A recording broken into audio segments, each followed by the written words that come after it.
Come on, everybody, get in here. We got a treat today.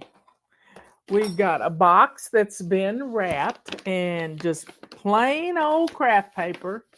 It's an Amazon box. We got plenty of those around here this time of year. And it's not a very big box.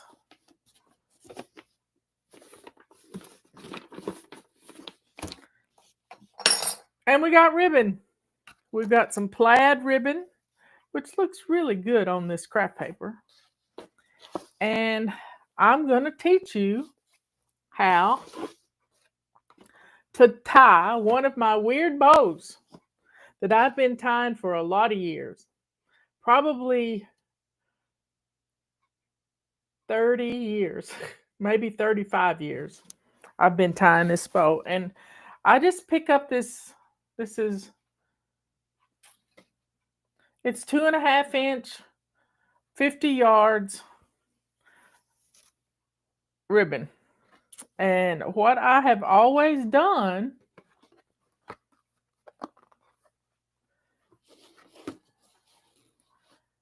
I just drop this down on the floor. We got people in here yet? I got to get the chat up. So if you hadn't missed it, here we go. This is our box. I'm going to teach you how to tie this ribbon. My hands are cold right now. My rings are doing twisty on my fingers. But set you up a gift wrapping station. Put your paper there and have it where you can pull it out quite easily and just get to wrapping. So let's see how many we got in here so far. 33. We need a few more than that. So in the South, well, my granny taught me this. If you want a yard of fabric, you stretch your arm out all the way to the side and turn your nose this way, and you get, this is 36 inches. I bet you I am within an inch of being a yard. 36 inches. Let's see if I have a tape measure in here. I don't know where my tape measure is. Fixing to have an avalanche, y'all, just so you know.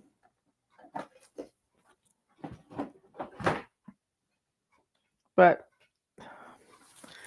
this will be 36 inches, 1 yard. And I like to have 5 yards.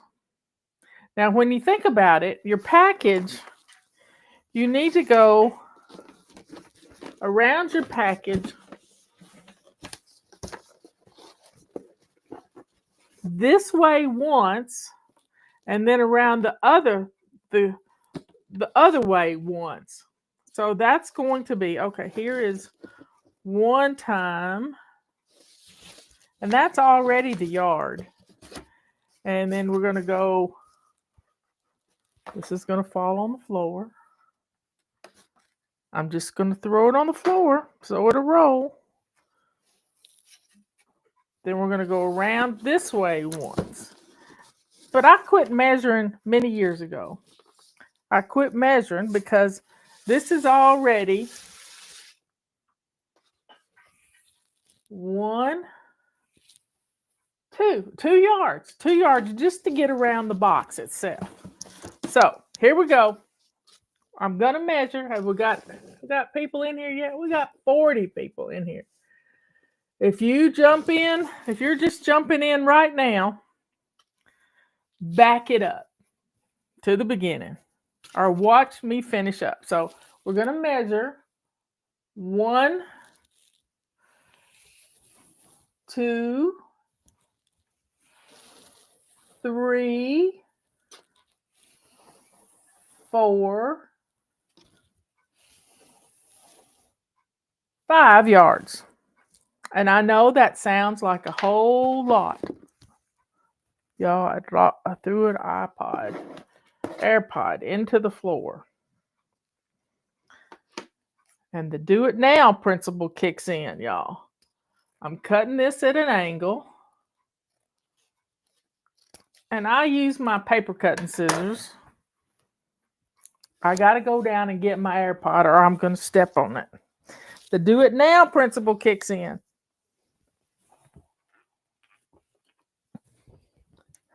So there. We're good. If not, you forget where you dropped it. So then I take my ribbon and I divide it. Not really dividing, but I'm finding the center point. Finding the center point on my ribbon. There it is, right there. And that's going to go on the very top of my package. Let me see if I can do this right here. Go down right there. That's going to go right there on the package. See it? And then I'm going to turn it over and I'm going to crisscross this just like such. And I'm going to bring it back to the top. You can straighten everything out later. Straighten it all out later. Now, I like for the center of the bow to be creased. So I bring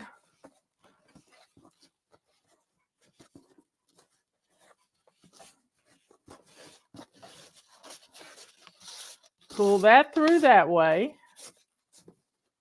And then I'm going to pull this through this way.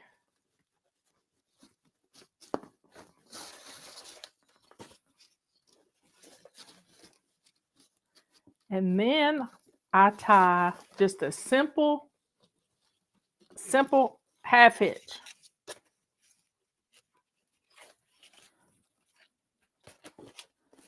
That's all I'm going to do. This is just to cinch the bow down so it doesn't move.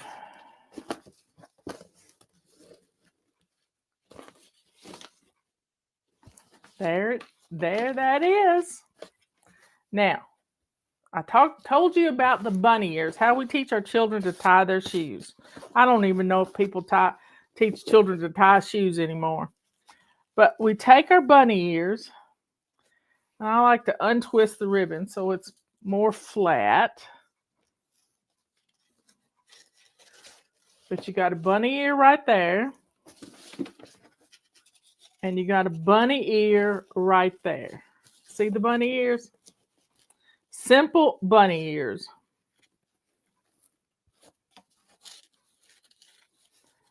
And I just tie them in another half hitch. And I cinch it down pretty good. Now, I've got these two tag ends that are sort of equal. I got one on one side of the bow and one on the other. I'm going to make two more bunny ears. And I make them a little bit smaller. Pull that. You get a feel for it.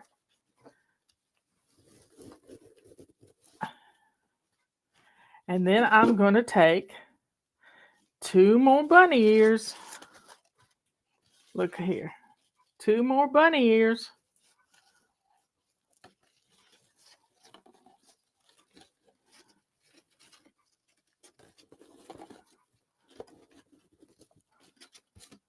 And then I've got this little bit left. I might be able to get one more little set of bunny ears.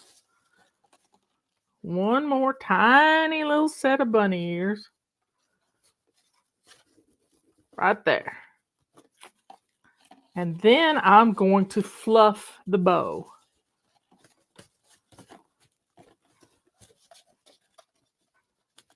So we're fluffing the bow. We'll make this round. Where's my other little? There's another one. We'll just round it out. Just like that. I got a tag in here. Where's my other tag in? Here's the, there's the other tag in. Move it around over here. This one needs to be trimmed up a little. Make it at an angle, 45-degree angle if you remember geometry. And then we're going to start fluffing every layer of the bow.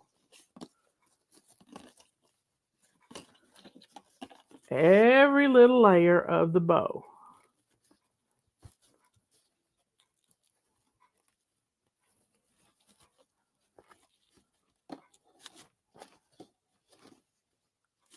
See how cute that's looking? And you get down to the bottom bunny ear. Get down to the bottom.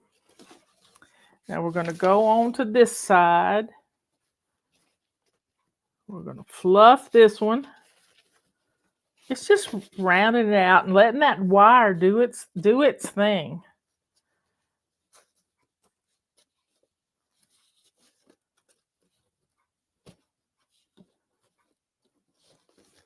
We need Christmas music playing, but I don't have any. There's a bow, a tag there, and a tag over here.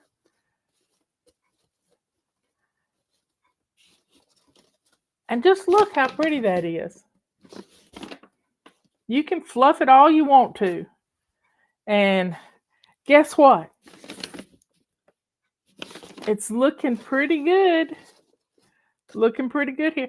But if you need to put these in the car and pack them, guess what? This bow is indestructible. You just fluff it up again.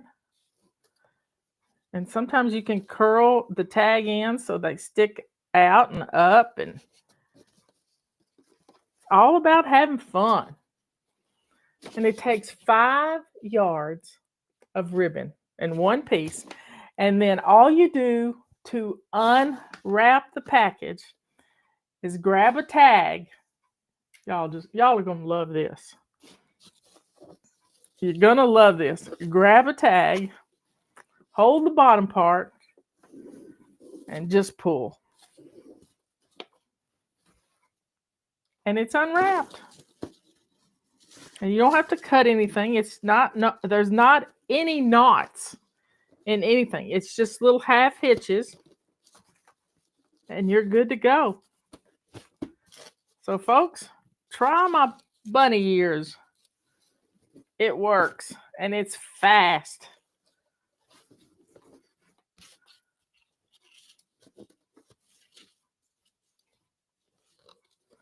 And I've tied it back. Look here. Make that one a little bit smaller. And just fluff it again. So you see, it's not hard to do. Nothing really fancy about it. But it's just pretty. Just pretty. I hope I was able to get it across to you how easy this is. I might have to redo it tomorrow and show y'all about that. But I like plain paper, just plain craft paper, and it does a great job. 'Tis the season to be jolly. La, la, la. Yeah.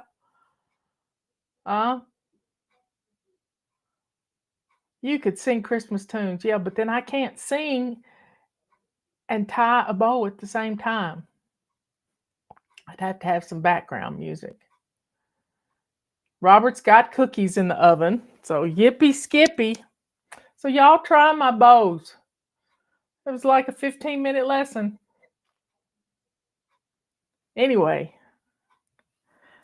I'll see y'all in the morning. It's Friday. We're going to do some crisis cleaning in the morning. Can't never could. Can't never did a darn thing. That's true, Catherine. My granny always said can't never could do anything.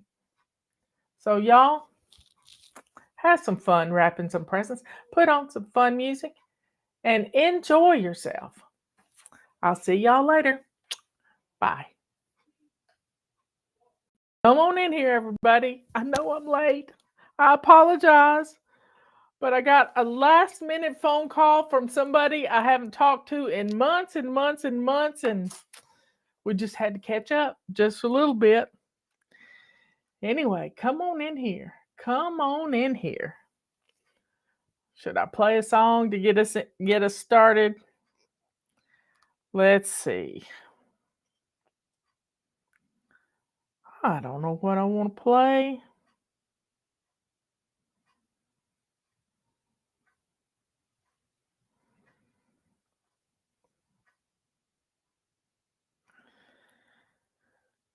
Let's do I'm Flying. Come on in. Let me get the chat up. So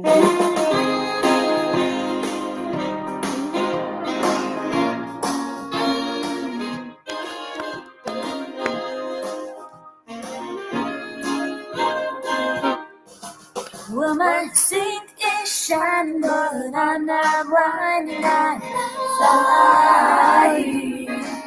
I'm just a baby stepping and I'm not obsessing, I'm flying. I've got my list of things to do, and I'm ready for action in my lace-up shoes. Well, I'm no model, I'm just working smarter, I'm flying.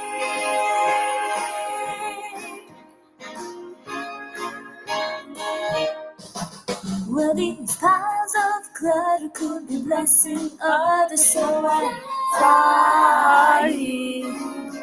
And while I'm flinging, you can hear me singing, I'm flying. I have my friends and family, but with routines in place, I still have time for me. I can get things done while no snow here. fun. That's a backdrop.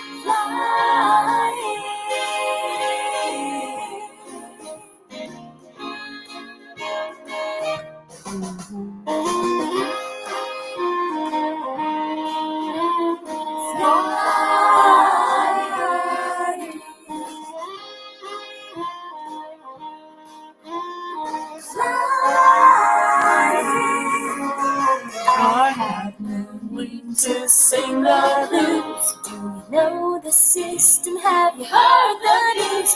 You can start today. I found a better way. I'm flying. Yes, I'm flying.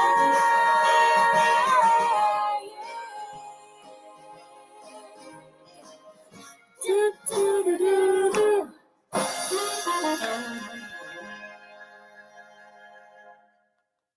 Well, welcome everybody. We promised we'd talk about cookies this afternoon.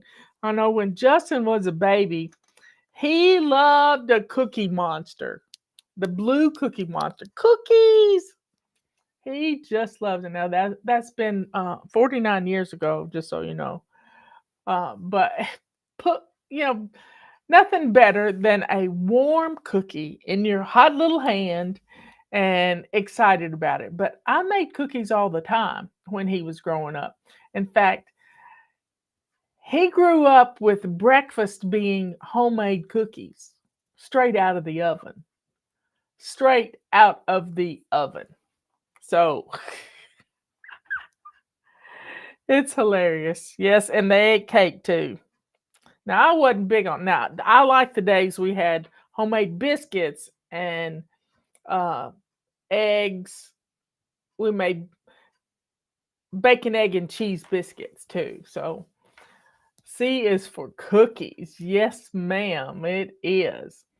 So, folks, we've got some tips for cookies. Patty's going to put a link in, and it's been in your flight plan, your flight plan, and something else.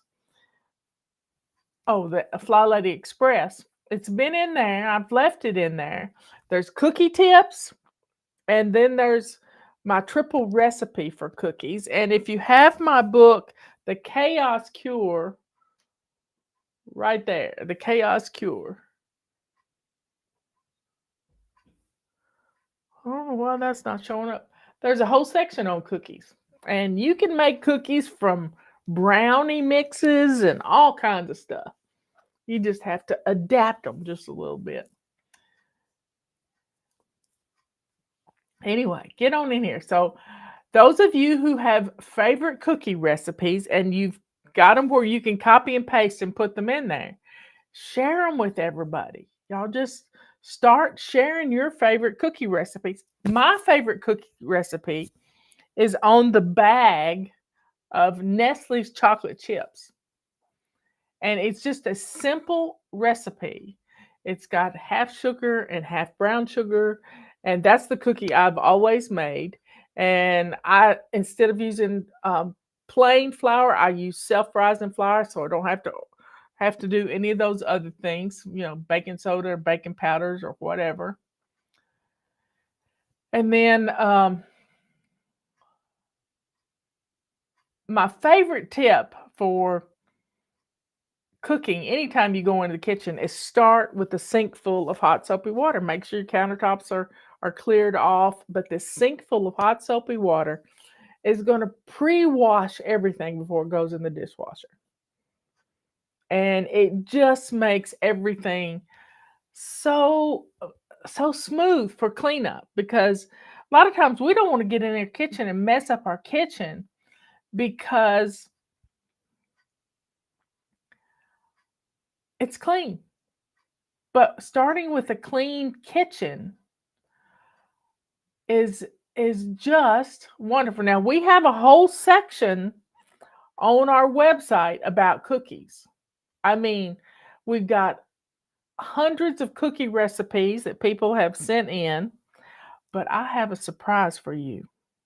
I have a surprise for you. Let me find it.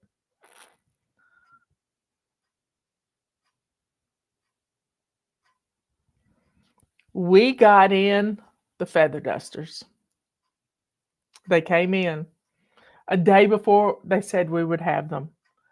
They shipped them out from Atlanta this morning, and we got them early afternoon. And straight out of the package, y'all. Let me go back here.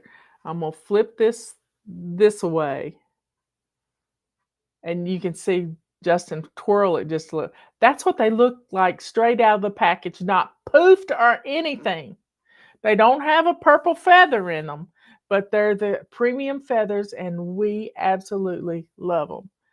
And then we didn't even have to hold any orders because we put them on sale on Thanksgiving. We put them in the fly shop, and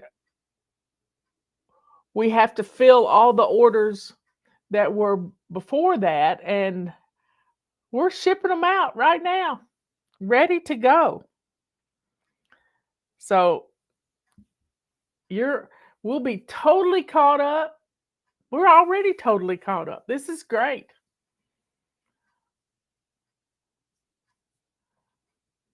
Now, I used to make my chocolate chip cookies in I think it was a 9x9 pan, but you could do it in a 13x9 pan and turn them into bar cookies. Well, the problem was they didn't have any purple feathers. And we get our feather dusters from the Middle East, y'all. And everything's hot there right now. And when they said they could send some to us, we placed an order right away. They got a plane out, and they got bombed the next day. I don't know if the feather duster people got bombed, but there was bombs that went off in Lebanon. And we just took a chance. We just took a chance on, and I know God was behind it. I know he was, because I just said to Justin, son, I think God's with us on this, and let's just order it, get them here, and let's do it. Now, people are asking questions on how do you keep chocolate chip cookies soft. Sometimes you can put them in a cake carrier or whatever and lay some bread in there. But the secret for me with chocolate chip cookies is not to overcook them. I usually undercook mine by a minute. Patty says, eat them fast. Yeah.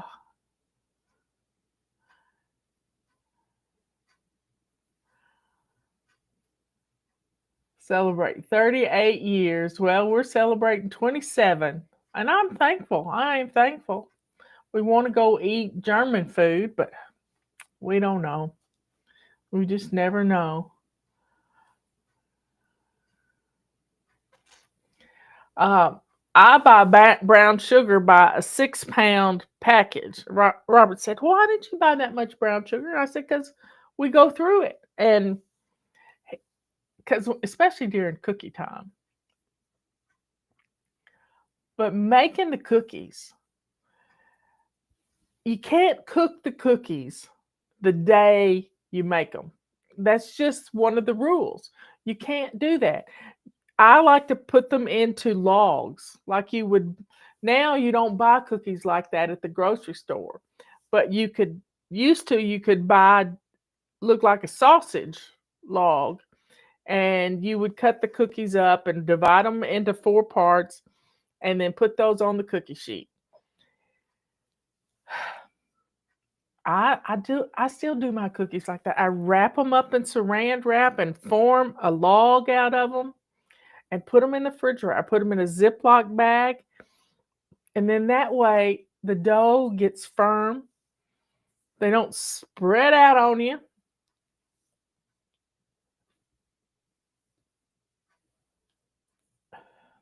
And you can bake up.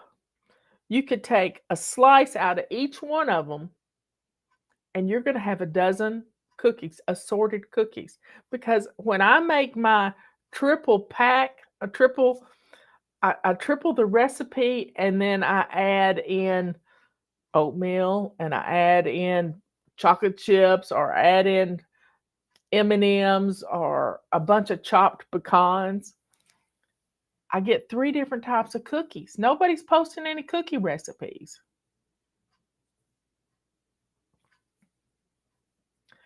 But cookies are not just, getting in the kitchen. Sometimes somebody does chocolate covered pretzels. How fun is that? And you can crunch up some candy canes and roll them in some candy canes. So, y'all, we can have some fun in the kitchen if our kitchens are clean. So I want you today, it's anti-procrastination day. I want you to get your kitchen looking good. Well, you might not have to bake cookies. Now, there are some cookies that are no-bake cookies.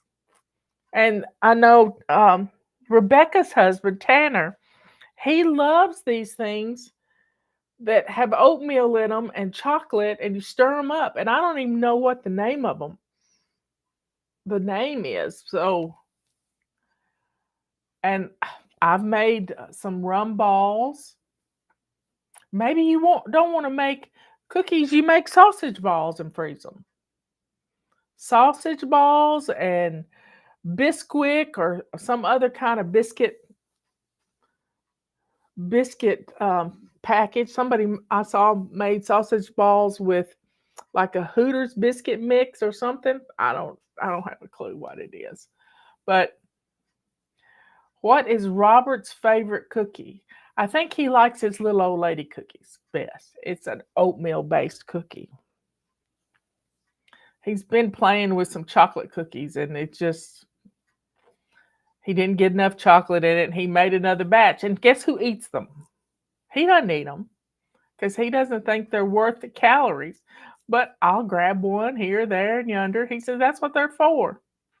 They're called no-bake cookies. I wish I had the recipe for them. No-bake cookies. There are cookies for people that don't know how to bake. Or you can make, you can take the chocolate and little bits of pretzels and nuts and different things. And I think there's something called straw. I don't know. But shortbread cookies are just butter and flour, a teaspoon of ground. You can make any cookie look good. Gingerbread cookies, that dough, I like to do it in and make one big batch of it and put it into the logs, and then you can take one slice about an inch thick and let each child roll out that one little piece. And then they can use the cookie cutters, and you have green sprinkles and browns, all kinds of different color, red sprinkles, gold sprinkles, or you have the stuff to make them into gingerbread men. Christmas cut butter cookies. Wow. Susan, that looks wonderful.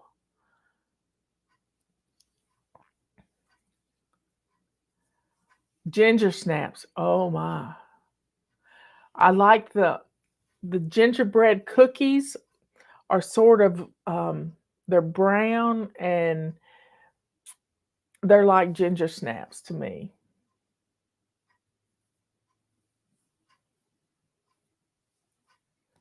I'm looking at your recipes that you're posting. But having an assortment of cookies ready to go in the freezer, you just have to heat the oven up, slice, and bake. Red Lobster biscuit mix is a good for sausage. That's it, Gail. Thank you, thank you, thank you. It wasn't Hooters. It was Hooters stuff to go on chicken wings. But this was Red Lobster biscuit mix. I guess it's got Old Bay in it. I don't know. But Old Bay makes everything better.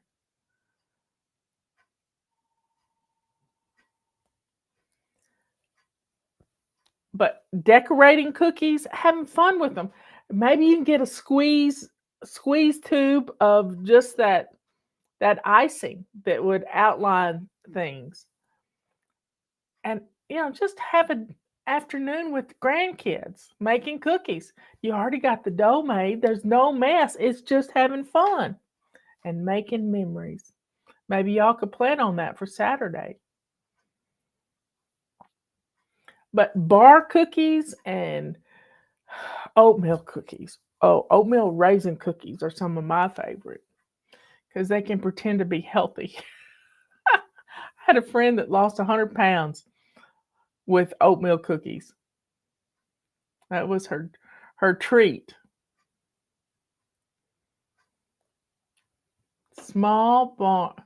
A small barn. Our church cookie exchanges soon. Too. I can't wait. I look forward to it every year.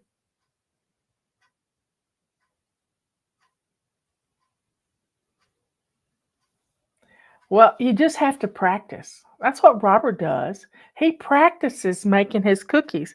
I mean, many years ago when I started decluttering, I threw away his blue cookie cookbook that he had taken notes in for 20 years. And we've been married 27 years.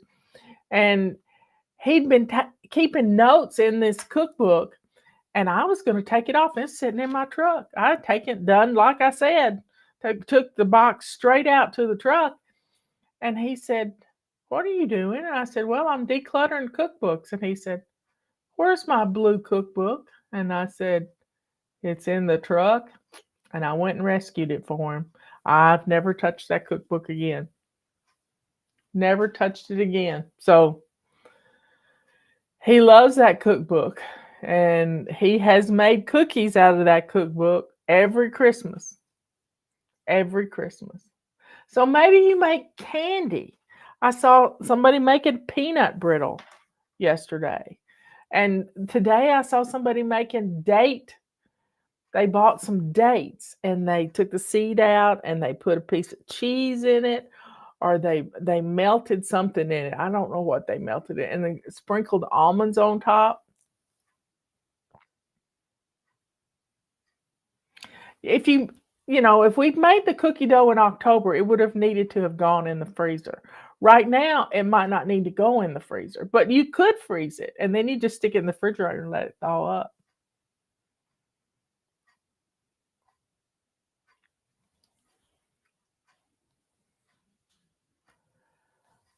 I'm not big on peanut butter cookies, but I do like there's a peanut butter ball that's made with peanut butter and powdered sugar, and you roll it up into balls, and then you dip it in chocolate.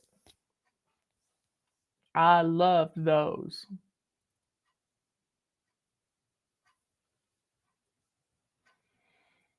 Now, Robert has made cookies, and he didn't think they were fitting for anything, and he made his little old lady cookies, and they spread out on him, and he rolled them up in a ball, and they were still good.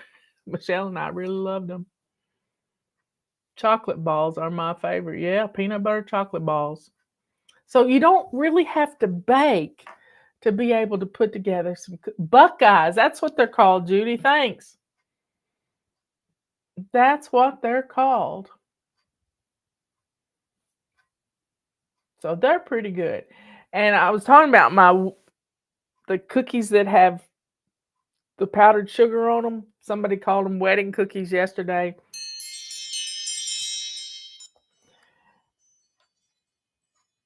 I just know they're meltaways. They melt in your mouth.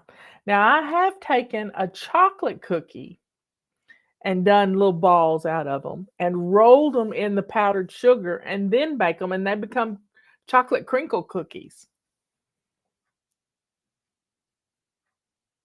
My sister-in-law makes biscotti every year, and it's made for dipping in your tea. You really can't eat it because it's twice baked and dried out the way it's supposed to be.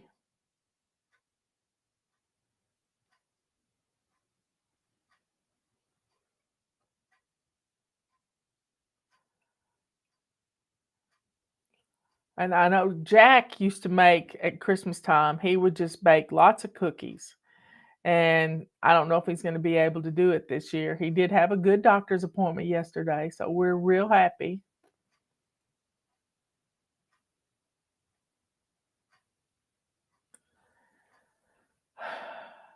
So, we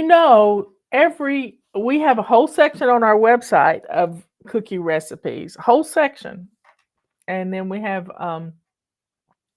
in the Chaos Cure book, there's a section on taking just box mixes, cake mixes, and different things and turning it into cookies.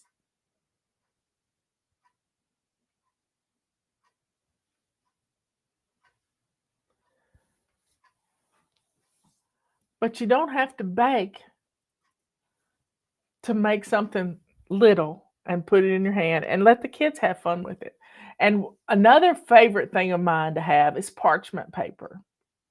And I get the size that are already pre-cut that go on my cookie sheet.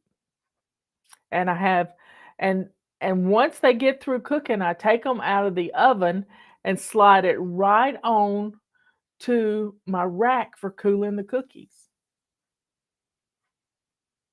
Here's a no-bake cookie recipe.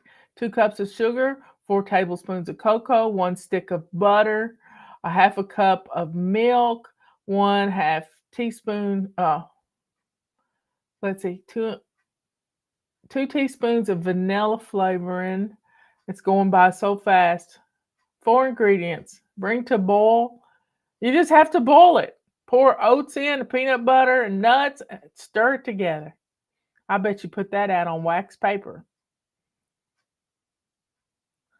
Making homemade vanilla. You can buy the stuff on Amazon. You can buy a package of vanilla beans.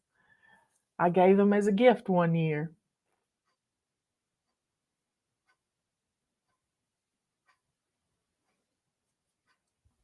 So, folks, don't say I don't bake cookies because you can bake something. You can cook up something. Uh, Justin's granny Elizabeth used to make something called date loaf, and she would cut it into little pieces. I helped her make it one year, but you got to get you got to get the sugar to a certain crack stage or whatever.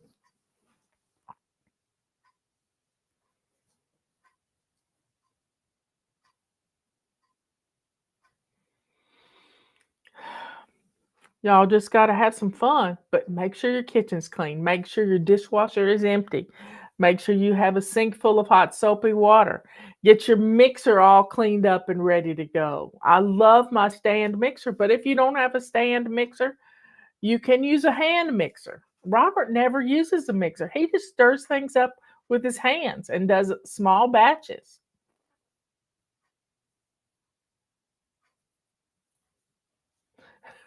Preacher cookies, that's cute.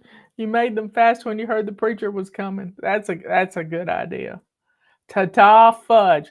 We made magic fudge, and it was a can of Eagle brand milk and chocolate chips in the microwave. But our neighbors made us last year for Valentine's Day. They made us Nestle's. No, it's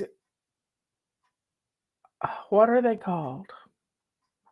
Rice Krispie treats in the shape of hearts. They made us Valentines in the shape of a heart. These kids are so sweet. They're homeschooled kids. I've heard of that fudge too, Catherine says. Yep. Or anyway, Julie says. But it's good fudge. It's good, but it's rich. When you make something with Eagle brand milk, it's rich. And I used to make these bars that had 5 ingredients. And I would take a 13 by 9 pan and you take a cake mix. I would use a yellow cake mix, or you could use a white cake mix, and you put a stick of butter and 1 egg in the cake mix, and you stir it up, and you've got putty. It's just a thick dough, and you grease the bottom of the pan and pat this in. Pat the dough in from the cake mix, and then you take a package of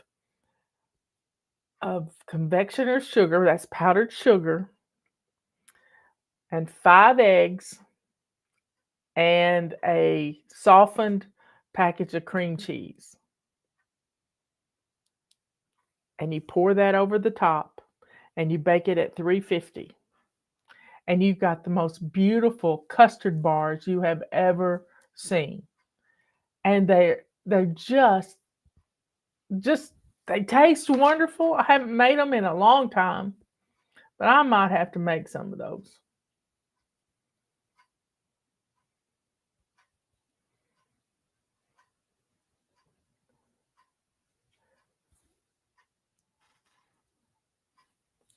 Anyway, Patty says we have to rename the fudge, not magic fudge. I agree. Let's just ta-da fudge. I mean, you only cook it a little while. I bet you can find a recipe for it on YouTube.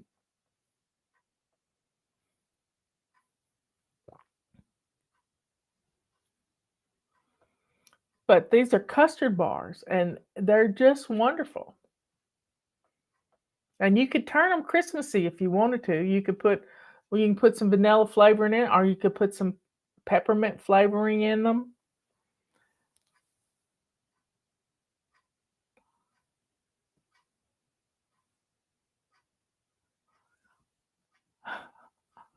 What's it called then, Julie? What's it called? Anyway, you can name anything you want to. If I can change the name of eggs to angeled eggs, you can change the name. I like the name Ta-da Fudge. I've tried making fudge the old way, and I never could do that. But I can make that kind of fudge. I listen to Julie. I watch Julie's post during the marathons every week, and she keeps things moving. It's okay. Fast fudge. Fast and furious fudge.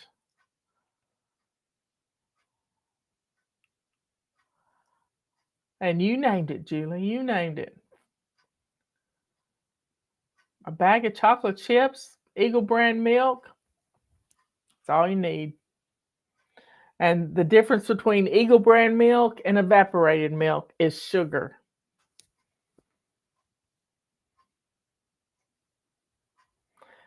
Divinity cookies. Wow. I helped Justin's granny Elizabeth make divinity one time, and it was too humid out and it didn't work. I never tried it on my own. But a big old pecan in the middle, those she would make some of the most amazing candy.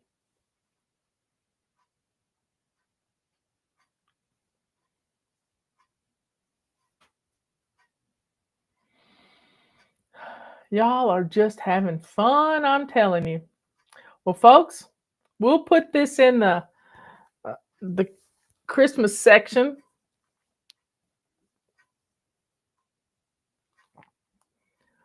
But always start with that sink full of hot soapy water, empty dishwasher, and put things in the dishwasher, put things in the sink as you use it up, and no knives in the sink. I don't want you to get cut. We have sharp knives around here, really sharp knives.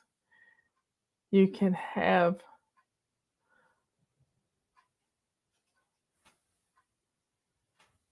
Robert Smith. It says it's been so cold out today. He just hasn't been up to doing much outside. Meringue cookies. Yep, they're tricky.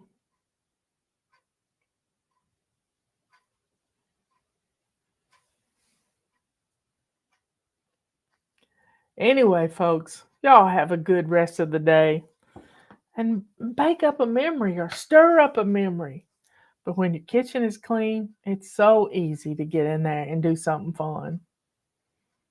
Even, I mean, one of the things we like to make for New Year's is that trash where you take live cereal or Chex Mix and put some pretzels and some nuts and yeah, for football games and things. Just put up, make some trash with some soy sauce and which I can never say it anymore after that guy said, "Wash your sister sauce." He's so funny, but whoosh, I can't even say it. Y'all keep Amanda Grace's little dog Toby in your prayers. He used to be paralyzed, and a miracle happened, and now he's got kidney stones in his bladder, and they're having to do surgery today. And he's an old dog, so keep Toby in your prayers. She asked for prayers today, and a special announcement: Worcestershire sauce. I'm just gonna say, wash your sister. Anyway, folks, y'all be good, kind, and sweet. Stir up some memories. Roll out some dough. Have some fun. I know Patera the other day made monkey toes. I finally figured out what it was. It's monkey bread, and she would take rolled dough, and you can buy it at the grocery store frozen, and cut it into pieces, and get a bag of 24. That's what we did for Thanksgiving, and cut it into pieces, roll it in butter, and roll it in brown sugar and nuts, and put it in a bundt pan and let it rise.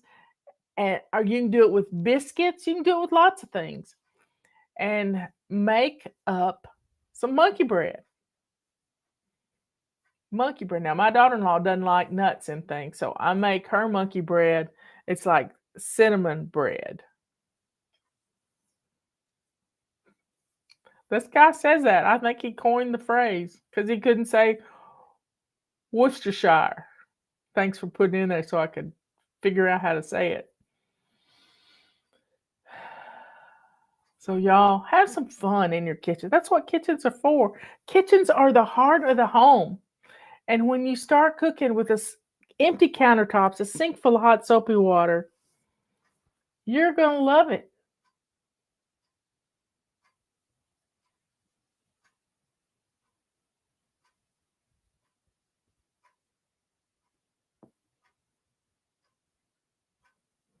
Anyway, folks, I love you all. Those frozen bread rolls are awesome. Breakfast pizza, yep. But it's real easy to whip up some dough. I've got a recipe on how to make roll dough. And it's adapted from, I think, Whippoorwill Holler. And it's best rolls, but you can take that roll dough and turn it into monkey bread. Or cinnamon rolls. That's a gift I give every year. I make up a big old batch of cinnamon rolls. And you just roll the dough out and put some butter on it and some cinnamon and sugar mixed up together and spread it out and then roll it up, pinch the sides together. And then my secret is dental floss, not just plain dental floss. And you use that to cut the sections. Put them in a pan and it's all good. Now, I've made monkey bread, turned it into pizza bread. You take the dough and you stick a little mozzarella cheese piece in the middle of it, roll it up, roll it in butter and Parmesan, and put it in the bundt pan. And then you take that and dip it in marinara sauce, and you got pizza bites. Now, you could season it up really good with some garlics and some different things. You could put pepperonis inside the pizza dough with the cheese. You could have fun. The dough's already made, and you just start playing with it.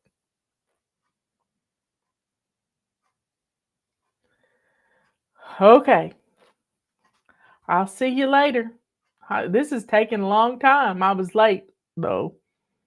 Anyway, I love you all. I'll see you after a while. Tomorrow's question and answer day. We've missed 2 weeks. This is our second week. I'll see you later. Love you all. Bye. Here are some of my favorite cookie tips. These will help you get through the holiday season without a big mess. Always start with a sink full of hot soapy water. Make sure your dishwasher is emptied. That way you can put your dirty dishes in there. Pick out your favorite mixer, your stand mixer if you're going to do a lot, or your hand mixer if you're just going to do a few batches of cookies. And my favorite cookie sheet is an air cookie sheet. It has a layer of air in the middle, and you never put that in the hot soapy water. This is a cooling rack that I use. The grater is for my butter if it's not room temperature. The spatula is also for getting cookies off. This is parchment paper. I wouldn't cook without it anymore. Last year was my first year to use it. Parchment paper fits right on the cookie sheet and it'll slide right onto the cooling rack without having to take them off. This is my favorite cookie recipe. It's the recipe on the back of the chocolate chips. I adapt it. I use self-rising flour instead of plain flour. Omit the salt and the baking soda. Get out all of your ingredients and always use real butter. Real butter makes cookies much better. Put your dishes as you mess them up in the sink full of water. And then in the end, put everything in the dishwasher and start it off. This is going to make your cookies wonderful. And you're going to love baking this holiday season. Today we're going to make 3 batches of cookies with 1 mixing. Here we go. I'm going to use a recipe on the back of the Toll House chocolate chip cookie bag. It's my favorite recipe and I've just adapted it by not using plain flour. I use self-rising flour. That's the only change in the recipe. If your butter's not softened, you can grate it and make it soft quicker. Measure out all your ingredients so that you don't forget anything in your recipe. Add your butter to your bowl, your sugar. Oh, don't forget to crack your eggs in a little cup so that you can get the shells out and you don't get them lost in the butter and the sugar. Put everything in your big mixing bowl and put your whisk beater on there. Start slow and then eventually you can get faster. And I blended this for about 5 minutes. I love my stand mixer because I don't have to hold it. Add your flour 1 cup at a time. Start really slow, and you can incorporate all the flour into this recipe. It's 6 3/4 cups. And just keep going. Dump the flour in the hole where the beater comes out. And then that way you don't make a big mess. I don't even scrape the stuff off of the beater. I just pick it up, dump the flour in, put it back down. You need to be sure and lock your mixer head on the side.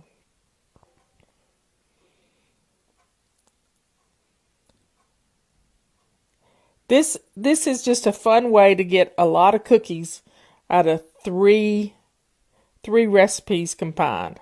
Divide your dough into 3 parts and scoop it out and put it in 2 other mixing bowls.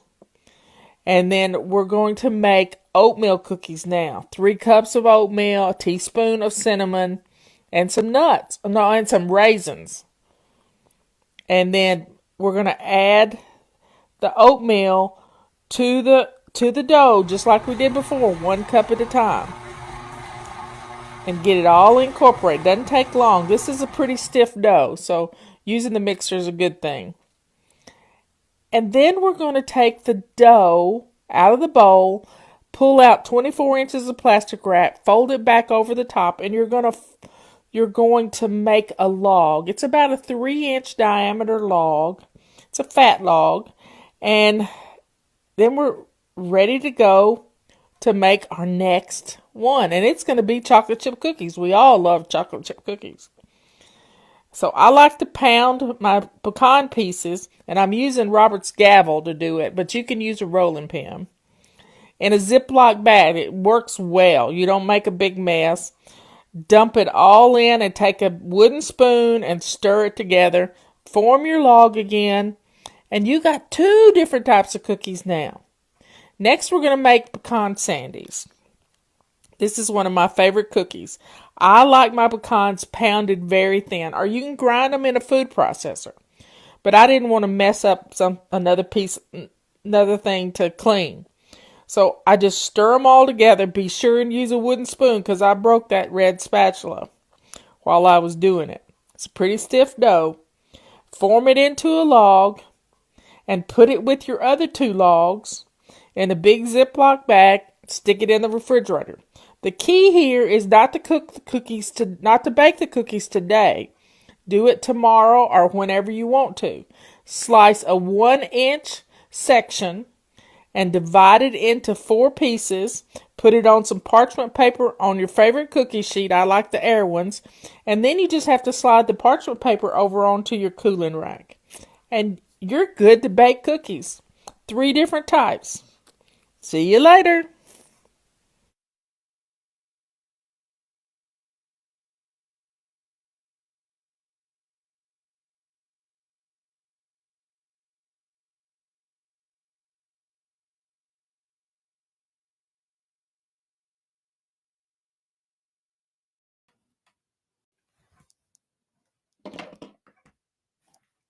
Come on in, everybody. Let me get sort of in the middle. There. I'm a perfectionist. What can I tell you? Come on in, folks. Come on in. I lost my hairbrush. I just got through curling my hair a little bit. Just a little bit. So y'all, get on in here. get on in here. I wanted something hot. It's kind of nasty outside.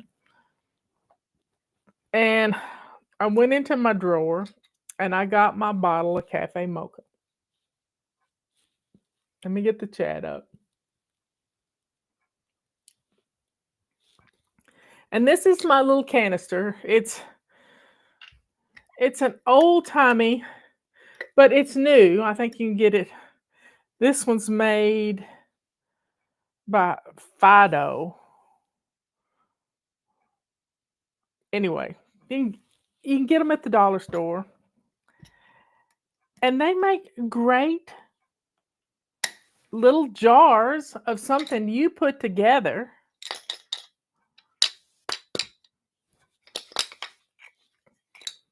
Of Cafe Mocha. And I have experimented with Cafe Mocha over the years. Let me tell you the story about Cafe Mocha. I was going to college, and it was 1996. Yeah, it was 96. That was the year I met Robert, but I didn't meet Robert until August. And we got married in November. So I didn't have a whole lot of money. A lot of things happened that spring. And I couldn't afford to go to the coffee shop and get a cup of coffee with people I went to school with. They were much younger than I was. I was in my early 40s, 40, 42, 43. And same age as my sister, Susan, right now. And it was one of those things where I was feeling kind of left out. But I didn't want to feel left out, so I started experimenting. I mean, I had a thermos bottle. I had a thermos bottle, and I would fill this thermos bottle up with hot water, and then I would have a travel mug. I don't know where I got the travel mug, but it was a good old travel mug. And so I would mix up a concoction and put it in a little Ziploc bag of instant coffee, powdered milk, and Nestle's Quick. I mean, I grew up on Nestle's Quick. I love Nestle's Quick. And so I put together this recipe, and it started with a jar, like a 12-ounce jar of Cafe Mocha, of instant coffee. And I like Taster's Choice because it was freeze-dried coffee. And it just tasted more realistic. Now, you don't have to use a whole jar. If you're making a bunch, yeah, you could use a whole jar. But you can use, this is a proportion recipe. And I have my Cafe Mocha right here in my little Fly Lady cup. Oh my. And I took it one step further. I ordered a bag of freeze-dried mini marshmallows. And I just put a handful in it. So this is just a treat. It's just an amazing little treat. So I kept experimenting till I got the proportional relationship down pat. So it was 1 part, and you can use a cup. 1 cup of instant coffee. Use what you got in your pantry if you have some. 2 cups of Nestle's Quick. Now, if you don't want to use Nestle's Quick, then use a cup of Hershey's Cocoa, because Nestle's Quick has sugar in it and cocoa. So just use 1 cup. Just play with it yourself. But I use 2 cups of Nestle's Quick. And they used to make a strawberry Nestle's Quick.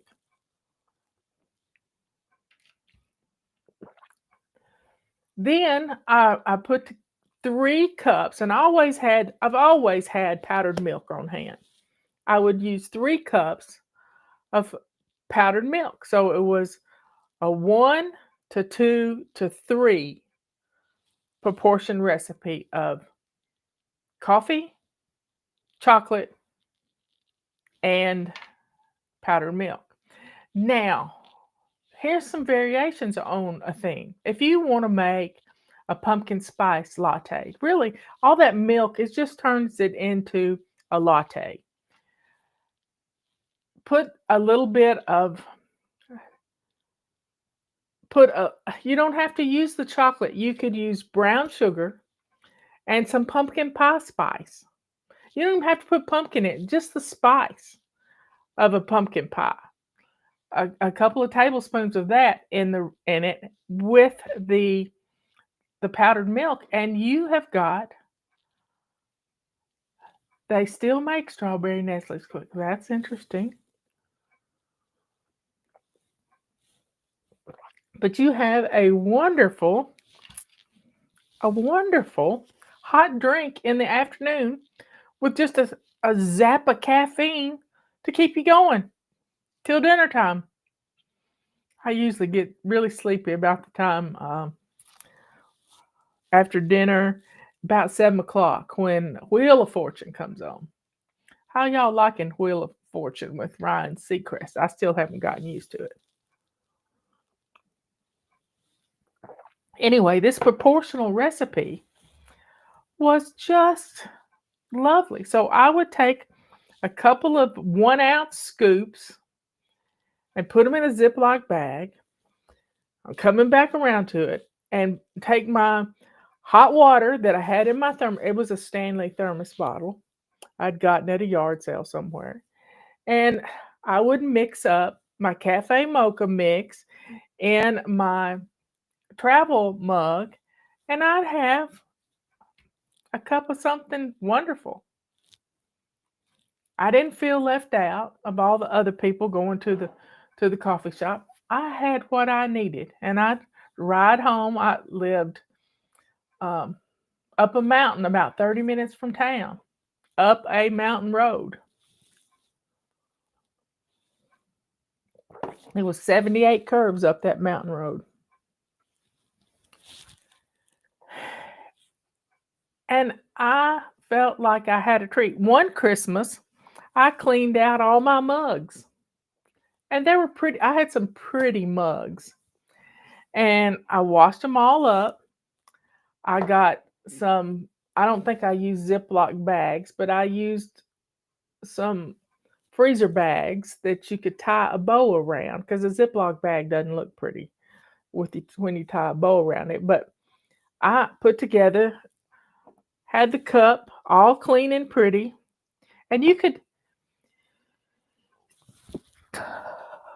woo, that hurt.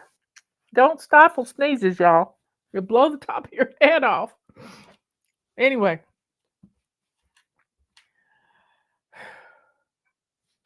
I'm going to open this paper towel up so that if I need to sneeze again, I can grab it.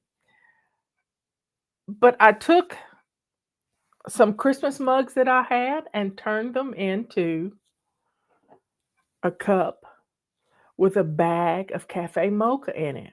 Now, if your powdered milk is a little more granulated than you like it, you can put this whole concoction in your food processor or your blender and make it finer. And I added a scoop. One year I had some wooden spoons that I could put in there. Sometimes you can put a candy cane with it.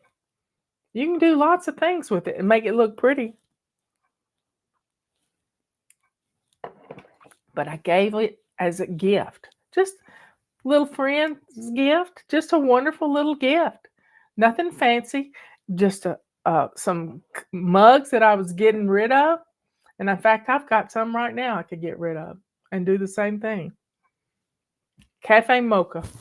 All good to go. And it's a thoughtful gift. Maybe you make it for your teachers. Maybe you make it for your Sunday school class. Everybody gets a mug and a bag of cafe mocha. But remember, it's a 1 to 2 to 3 proportional recipe, starting with the coffee, with the Nestle's Quick, and 3 cups of powdered milk. And it works. Now you can adapt it if you want to. You can leave out the chocolate. You can take the coffee and the milk and put some brown sugar in it, so it's going to make like a caramel latte. You could add some cinnamon to the mix and have a cinnamon latte. You could just do lots of things. I don't go to Starbucks. I've rarely gone to Starbucks in my life. I can probably count on one hand how many times I've been to a Starbucks. But just think about it. Pumpkin spice latte. We've all got pumpkin pie spice in our drawers in our kitchen.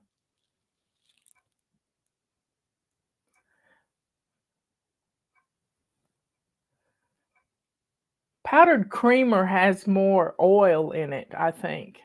But powdered creamer, unless you've made it yourself, I wouldn't use that stuff. It's got too many additives in it. Powdered milk is just plain milk that's been dehydrated or freeze dried.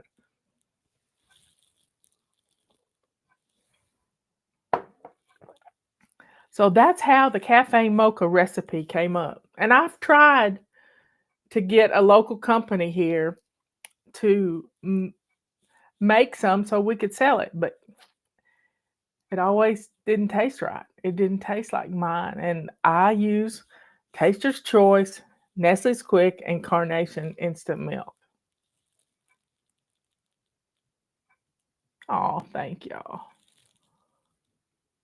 Thank you very much. One of our fly babies, Hello World, needs our prayers, y'all. And she has been diagnosed with something that's terminal. And we need to rebuke whatever is attacking her in the name of Jesus Christ. We rebuke that infirmity that is attacking her body in the name of Jesus. And we command that infirmity to go back to the pits of hell where it belongs, never to bother another soul again. We also agree with the word that by Jesus' stripes we are healed. Do you hear me? By his stripes we are healed. And the healing is going to happen.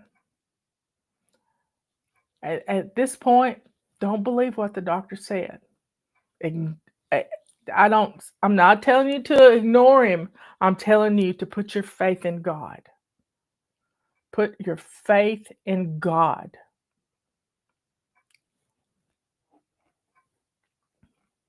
By his stripes we are healed. We agree with that in the name of Jesus. And go to Oasis Healing Summit. They've done 2 of them. One in September and one in October.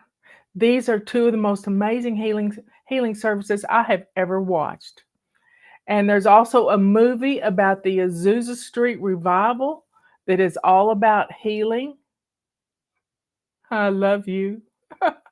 Hello, world. Feel it. Know it. As Pastor Hagen said, he could always tell when he was going through a healing service if somebody was going to be healed or not.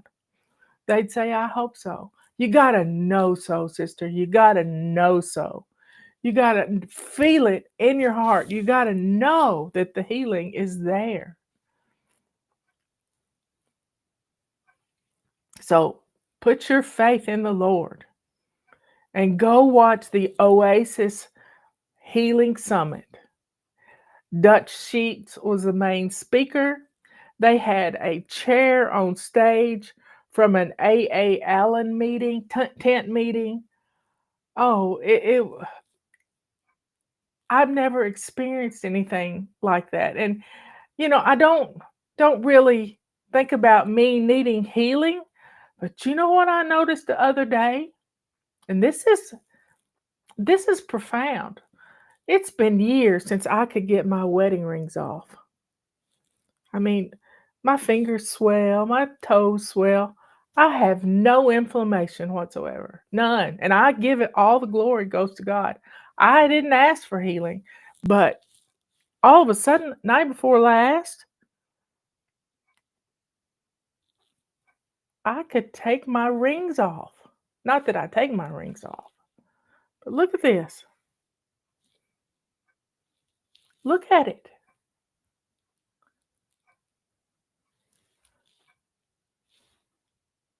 No inflammation, none whatsoever. No feet swelling, none whatsoever. I am healed by the grace of God and the glory of Jesus Christ. The 39 stripes he took. I know I was healed.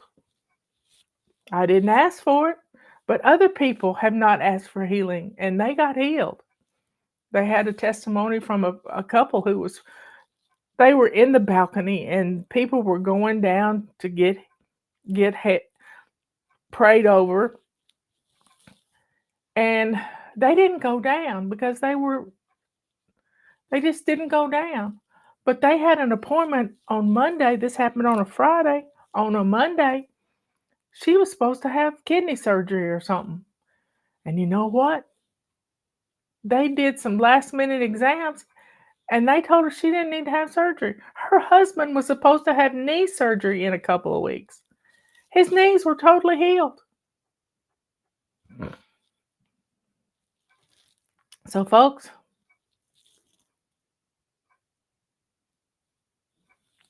you can make this thing decaf if you want to. Get some decaf instant coffee. I need a little caffeine every now and then.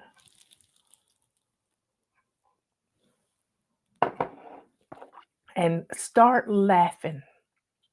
Start laughing.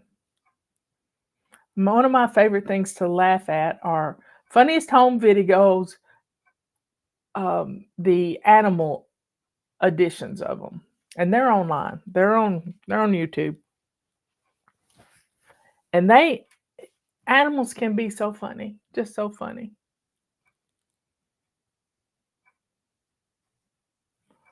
I don't know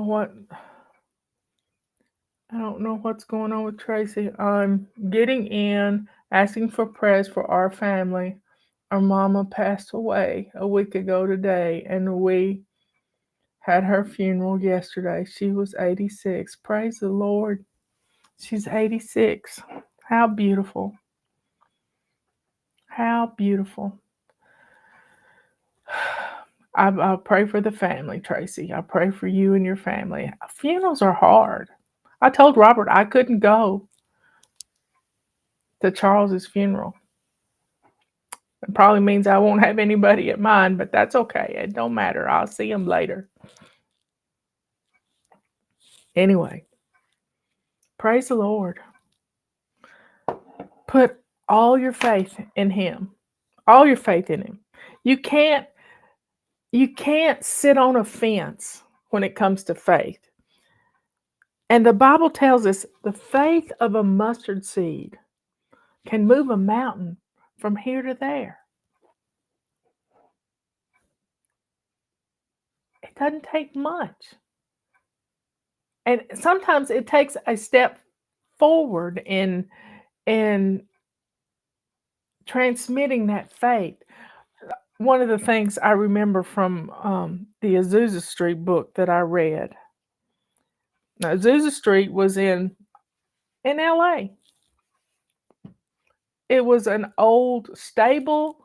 It had been a furniture warehouse. It had been lots of things.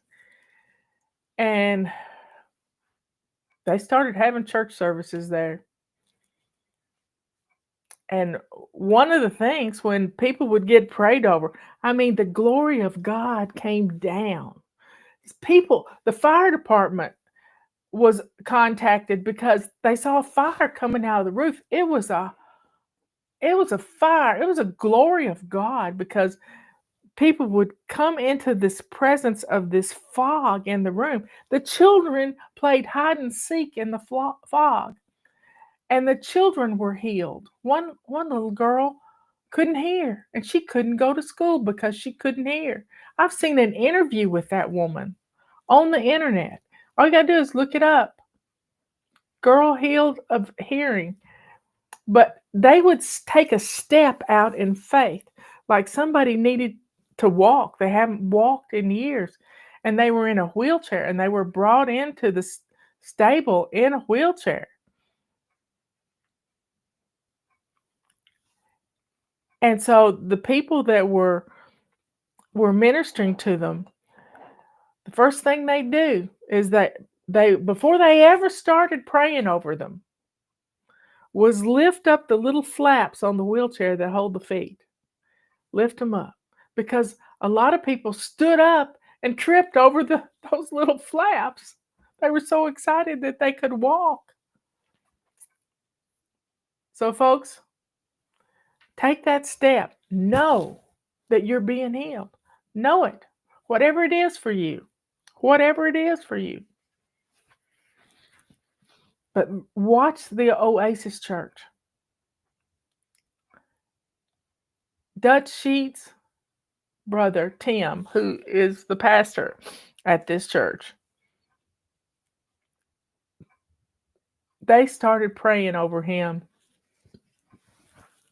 every week in a prayer call. He had stage 4 cancer. And they started praying over him every week. And it was just Dutch and his friends, and they'd come together with Tim. And this prayer call turned in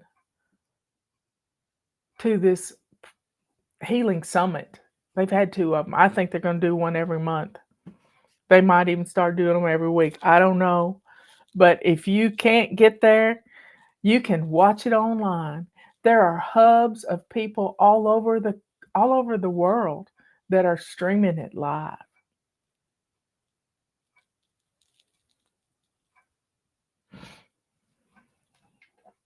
Anyway, be thankful. Start praising God for the healing. And listen to Pastor Kenneth Hagin. Pastor Kenneth Hagin, a whole room would fall out. And I didn't know about him. He died in 2003. He and Derek Prince died within 5 days of each other. You know they had to be celebrating in heaven when those two got there. But Pastor Hagin, he was healed as a 15 or 16-year-old. He had a heart problem. He couldn't play as little kids. You have to listen to Pastor Hagin's testimony. They've even done a drama about it. He died 3 times in one day.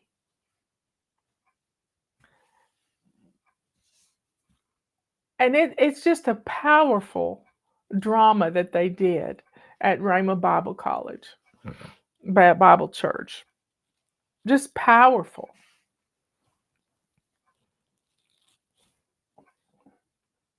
But he's so funny. They would even take handkerchiefs and pray over handkerchiefs and send them back to send them back with the families. That's just beautiful. And that's biblical too. A cloth that they would take home. Jesus healed Peter's mother-in-law. Peter's mother-in-law of a high fever. Of a high fever. And the next thing you know, she's waiting on them. So please, everybody, whatever you need, put your faith in it. Your faith. That's why I wear this mustard seed right here. To remember that faith. That it doesn't take much. It doesn't take much. So my faith when the storm hit here, when the storm hit here, my faith was to be calm, to get a book that I was reading, book on tape, and to lay down on the couch. I was not afraid. I wasn't pacing the floor. I wasn't doing. I curled up on the couch with a book in my ear and a prayer in my heart. And the storm was over, and the water came up on the creek. We already had 22 inches of rain. The water came up, but our bridge didn't go out. And I watched the most amazing thing on the news last night. And I'm going to cry, and I don't care if y'all don't like it if I cry. Don't care, because this was beautiful. This family was stuck. Their bridge was gone. They couldn't get to their house. They ended up having to put down things to walk in the creek to get out. And this one elderly lady, she crawled out. So the daughter put a sign up. We need a bridge. That's a step in faith. And one morning, they woke up the next morning and they had a new bridge. Now, whether it was angels building it during the night, they don't know who did it. But she put a step in faith. We need a new bridge. And there it was. We've got some Amish that have come down from Pennsylvania who are building cabins, little sheds, and making them warm. Little sheds and making them warm. Cabins for Christ. Imagine that. Cabins for Christ. So y'all, step out in faith. You'll be surprised at what God will do. I love you all. Be good, kind, and sweet. Thank you, Lord, for the healing that is coming upon your servant that has asked for prayers. Hello, world. Thank you, Lord. Heal whatever's going on in her head. Heal it in the name of your Son. Thank you for all your healing, Lord. Keep us safe from harm. Protect us from evil. In Jesus' name, amen and amen. Be good, kind, and sweet.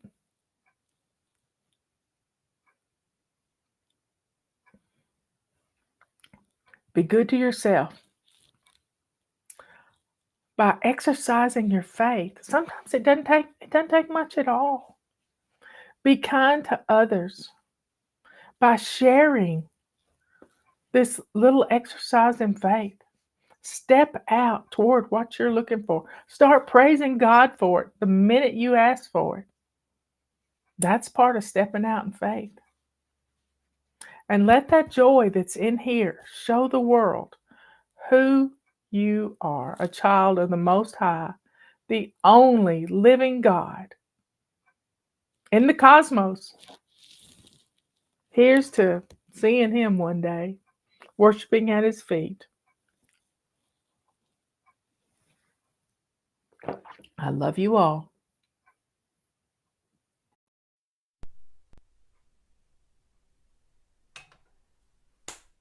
Get in here. We're going to get started. I have promised you all I'd be on here at 1:30. I'm about 2 minutes late, but something happened weird with my phone. But I've got my bottle of water. You need to get you a bottle of water. You need to be dressed to lace up shoes.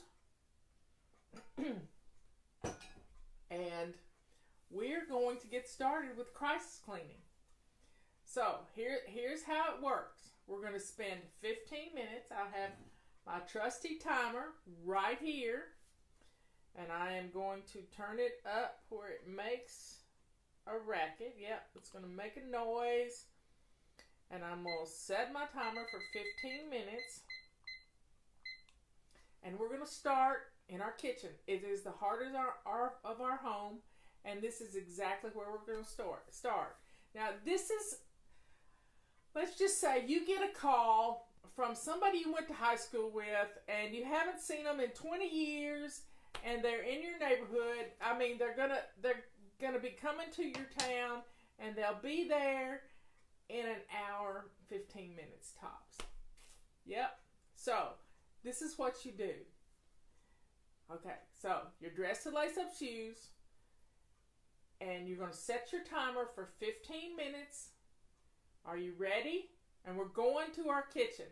Now, I'm going to talk you through this. I'm going to talk for 15 minutes on what we're going to be doing in our kitchen. So go to your kitchen, and the first thing, sorry. I forgot to put my microphone on. Okay, what we're going to do is we're going to go into our kitchen, and we're going to put a stopper in the sink, and you're going to fill your sink full of hot, soapy water. Always, when you go into the kitchen to do anything, you fill your sink full of hot, soapy water. And this is how you do it. I use a silver rag, and you're in luck. Silver rags are there's a special deal on them right now. I keep a silver rag or a purple rag in my sink at all time for washing dishes. They make the best dishcloths you've ever seen. So we're going to focus on the sink full of hot soapy water. Do not leave your kitchen. You're going to stay in your kitchen for 15 minutes. And this is how we're going to do it. Sink full of hot soapy water. And you're going to start putting dishes in the sink while the water's filling up. And I want you to open up your dishwasher and think about, is it clean dishes in there, or are there dirty dishes in there? If there are dirty dishes in there and it's full to the brim, I want you to start the dishwasher and get it running. This is half the battle. Let's get the dishwasher going. Let's get those appliances going. Now, you're not going to clean your oven out right now. You're not going to clean out your refrigerator. You're focused on the surface clutter, your countertops, your sink, and your dining room table or your kitchen table. And this is all we're going to focus on right now. So if your dishwasher needs emptying, let's do that while I'm talking. It only takes 3 to 4 minutes to empty your dishwasher. So let's get the dishwasher going emptied so you can put more dishes in there. If it's full, you're going to have to let it run. Let it run. And then start washing dishes. Now, wipe down your countertops so you can put a dish towel out to lay your clean dishes on. And I just got through washing a bunch of dishes. My dishwasher had dirty dishes in it. I started it, but there were still a few that wouldn't fit in there. And I am running my dishwasher, and then I washed a few dishes, wiped down my countertops, wiped down my stove. So that's what you're going to focus on, just your kitchen. Focus on the left side of your sink, and just look at your kitchen as if you never looked at it before. And let's just clean everything toward the sink that's on the left side of your sink. And then focus on the right side of your sink. That's where I dry my dishes. I lay my dishes out to dry. That's also where, when I empty things out of the dishwasher, they go right there so that I don't have to make steps over to where they belong, and then I will move them all over to where they're supposed to go. So let's get started. You're already going.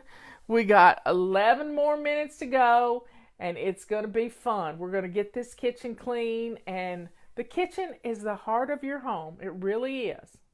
Now, you could put on a teapot full of hot water right now and just, get the water boiling so you'll have some tea for when you're through with your crisis cleaning. And let's get that. And sometimes you can even put some spices in there. If you just have a pot that you boil herbs in, get that wonderful smell of herbs like cinnamon and cloves and maybe an orange peel or something, or a drop of orange oil. And let's get our house smelling good at the same time that we're doing the crisis cleaning.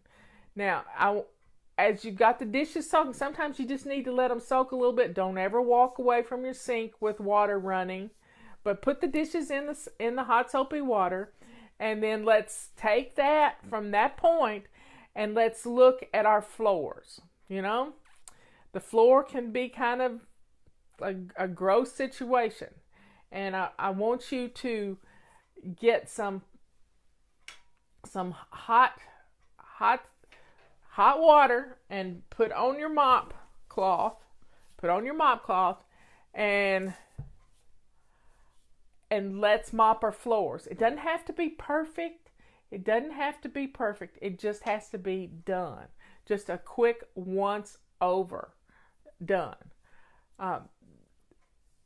I'm doing this crisis cleaning to help you get ready for the holidays. Sometimes we need to see a little success to feel empowered. You know what I mean?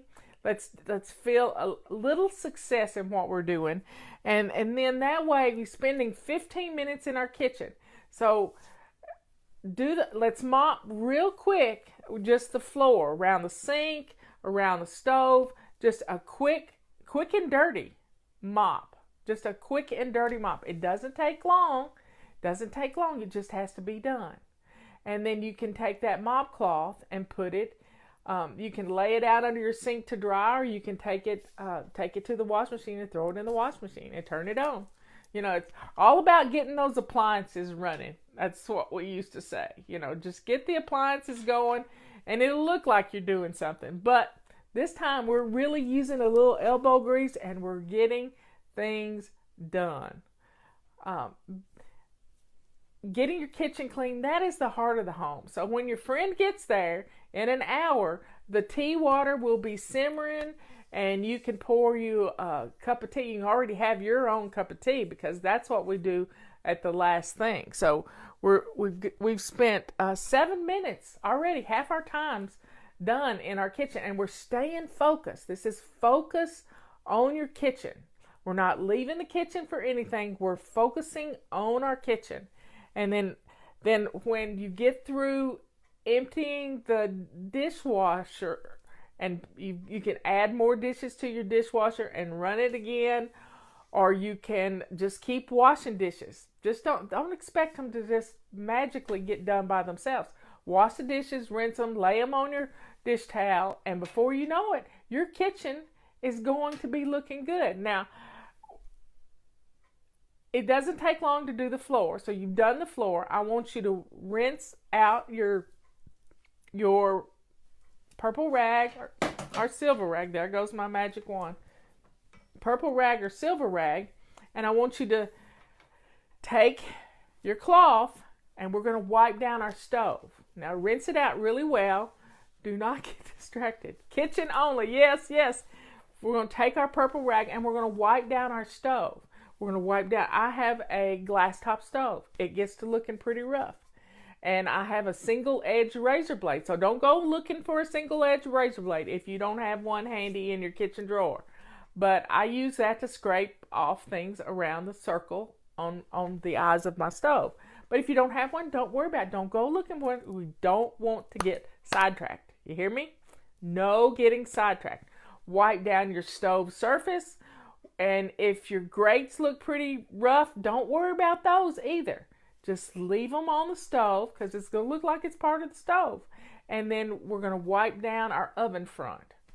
So stay focused on the kitchen, just the kitchen. That's all we're doing right now. And once you wipe down the stove, go over to the refrigerator and wipe the fingerprints off your refrigerator. A knife can actually cut grooves into your stovetop, so be careful using a knife. I like to use just a single edge razor blade, like you were taking a paint off of a window that you'd accidentally got on there. And it's just residue. It's just residue. So you can do this. Stay focused in your kitchen. Now, let's look at your dining table, the table that's in your kitchen, or the bar, or if you have an island in your kitchen. Let's look at that island and see what's on there that needs to be put away. You got it? So grab a box or basket or something and start taking things off of the island that don't belong there and putting them in this basket. Now, I don't want you running around. You got water going in the kitchen. I don't want you running around. You're staying in the kitchen. Stay in the kitchen. And even if you have to get a big pot to put things in, you're not leaving the kitchen to go get a basket. You hear me? We're staying in the kitchen. And we're going to clean off our island, because that's the first thing people see when they walk into your kitchen. It's the first thing they see. So let's clear off our kitchen counter that is our island. If you have a dining room table that the piles of paper clutter get on, then you've got to pull everything off of there too. This is crisis cleaning 101. We are staying focused in our kitchen. We've got 4 more minutes. 4 minutes and 40 seconds. So let's stay focused on our kitchen. Now, you're not doing this so fast that you're haphazard with your work. You're staying consistent. Leanne just talked about consistency. Stay focused on what you're doing. Work your way around your kitchen until you get all the flat surfaces cleared off. Now, your canisters, do they look rough? Do they look dirty? Rinse your rag again and wipe down your canisters real quick. It doesn't have to be, you don't have to get out the Windex or anything. You're just going to wipe down your canisters and make them look, if you want to spray your rag with a little Windex, that's fine too, but just stay focused on your kitchen. And then you're going to be so surprised that when the kitchen looks good, the rest of the house is going to look good. So we've got a little over 3 minutes to go in our kitchens, and you can do this. It's not hard, but we have to put our blinders on and we have to stay focused in the kitchen. Our biggest problem is trying to go all over the place, trying to do too much, and we get this reverse scavenger hunt going, and we can't get anything accomplished. We're staying in the kitchen. I mean, and if you want to get out 2 cups and a saucer for your friend that's coming, this is going to be a fun time for you to make a pot of tea and have a cup of tea, because that's what we're going to do at the last thing. Now, the secret is we're going to stay 15 minutes in our kitchen, 15 minutes in our entrance and our main living area, the things that when somebody walks in your door, they see. And then we're going to spend 15 minutes in your main bathroom. And then the last 15 minutes is the most important 15 minutes of the whole hour. And that's 15 minutes to catch your breath, because this is sort of an aerobic atmosphere that you're in. You're getting things done. You're staying focused on what needs to be done to make your house look good. This is crisis cleaning. This is crisis cleaning. And this is when you get that call from your mother-in-law that she's almost, she's an hour away and you got to get the house clean. So we've all done it. And what makes our house look messy is every flat surface is cluttered. And that's the way it is in the kitchen. Every flat surface has clutter on it. So let's stay focused in the kitchen. We have 2 minutes. It's a 2-minute countdown. We can do it. They do it in football all the time. We got a 2-minute countdown, and we're going to get our kitchens looking good. Now, once you get the dishes emptied and dishes put away, your kitchen is going to look great. You got a pot of water on boiling with, if you want to put some spices in it, that's fine. Doesn't take much to get the smell going. And your house is going to smell good too as you do your crisis cleaning.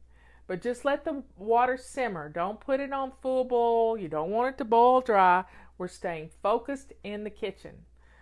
1 minute and 15 seconds to go in your kitchen, and then we're going to move on to the living room. So just look around your kitchen, see what else needs to be taken care of. You've cleared off your dining table and your island. Push your bar stools up to the counter, and it will make, get everything. Put the chairs up to the table, wipe the table off. And there you have it. You've practically cleaned your whole kitchen in 15 minutes time. You can be surprised at how much you can get done in just 15 minutes. And it's so fun to stay focused. So anytime you want a crisis clean, put on this little video. Don't watch the video. Just put the phone in your pocket, put your headset on, and let me talk you through it. Don't watch it. That's going to ruin it. So set the phone up in your kitchen and just let me talk to you. You don't have to watch it because that's going to keep you from doing what you need to do. So stay focused. Let the dishwasher keep running. And leave the hot soapy water in your sink for right now, because if you need to, you can come back and do the kitchen again. Work in the kitchen some more. Okay, that's our first 15 minutes. Setting the timer again for another 15 minutes, and we're going to peek out the front door and see if you've got a rotten pumpkin on your front porch, or whatever decoration needs to be taken off that's from the last holiday. It could be Halloween, it could be Christmas and it's March, or it could be Easter stuff that hadn't happened since last year. So let's look at our front porch and see what needs to be thrown away on the front porch right now. That's our first thing. Then look at your front door. Does it have fingerprints and puppy nose prints and paw prints on your front door? Grab a purple rag and we're going to wipe the windows down. It takes 30 seconds. That's all we're going to do. We're just going to get the fingerprints off the windows and wipe down the door if it's got some muddy paw prints on it. And let's get that looking clean, because that's the first thing your guest is going to see. You want that front door looking pretty. And you can do this. It's so easy. Now, once you've gotten that door cleaned, because we get muddy paw prints on our door all the time, you take your broom and head out to the front porch and just quickly sweep the front stoop. That's all you got to do. Just sweep a path. If you got leaves out there, just sweep them off to the side. You don't have to sweep the whole porch. You're just making a path. You're just making a path. Now, once that's done, we're going to go into the front door and shut the door behind you, and we're going to look at what you see in your living room. Don't look at the whole thing. What's the first thing that catches your eye? Is it the credenza? For me, it's the credenza right behind my couch. It is a catch-all. Sometimes it piles up with things. If packages come in, that's where Robert puts them, and they have to be emptied every day. So let's clear off the flat surfaces. Grab a box or a laundry basket, and let's go to every flat surface and let's clear it all off. Now, this is crisis cleaning. This is not fly lady cleaning. This is crisis cleaning. Somebody's coming to your house and you need the house looking halfway decent. Yep, that's all it is. But it will give you some success. It will show you that there is hope. So let's walk around the living room and the entrance area of your home and gather up everything that's on a flat surface. Yep. And you're going to put it in the basket. Laundry basket should hold it all. And you can do it. You can do it. Don't say, I don't have time, because you do have time. You have 15 minutes, and we're staying focused. We got 12 more minutes to go in our living room, and we're clearing off the flat surfaces. You can't dust a flat surface with stuff all over it. So what we're going to do is, once we get the stuff off our flat surfaces, go put that on your bed, because that means you have to deal with it before bedtime. You got that? There's a method to my madness. You have to deal with it before bedtime.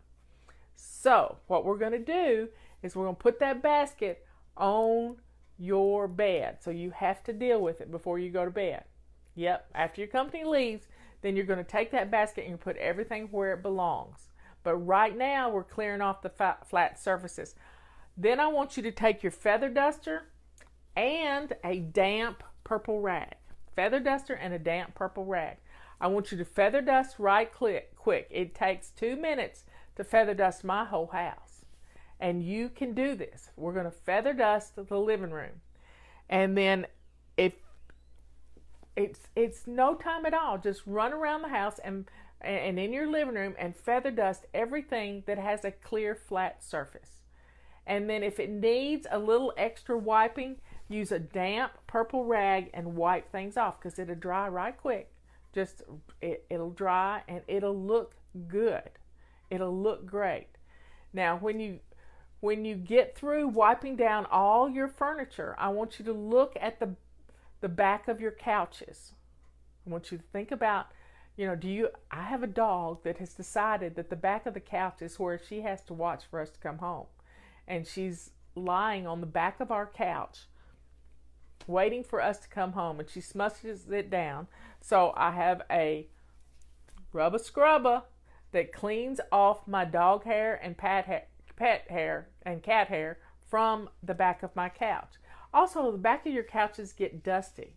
So do a quick just brush of the back of your couches and the seats of your couches, and then that way it looks good. It looks good. And don't worry about the floor just yet. Just sweep it right on into the floor, because we're going to get that up in just a second. But right now we're dealing with the backs of the couches. And we've done our flat surfaces, and it's going to look good. We have 9.5 minutes to go. Look what we've gotten done so far.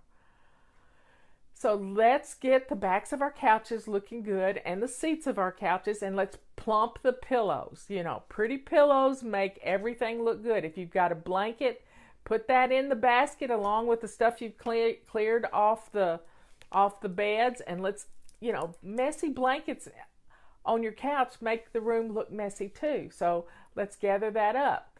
And I have a fireplace that can get quite messy, and just a quick sweep of all the ash residue into the fireplace is good enough. It's just good enough. And it feels so good.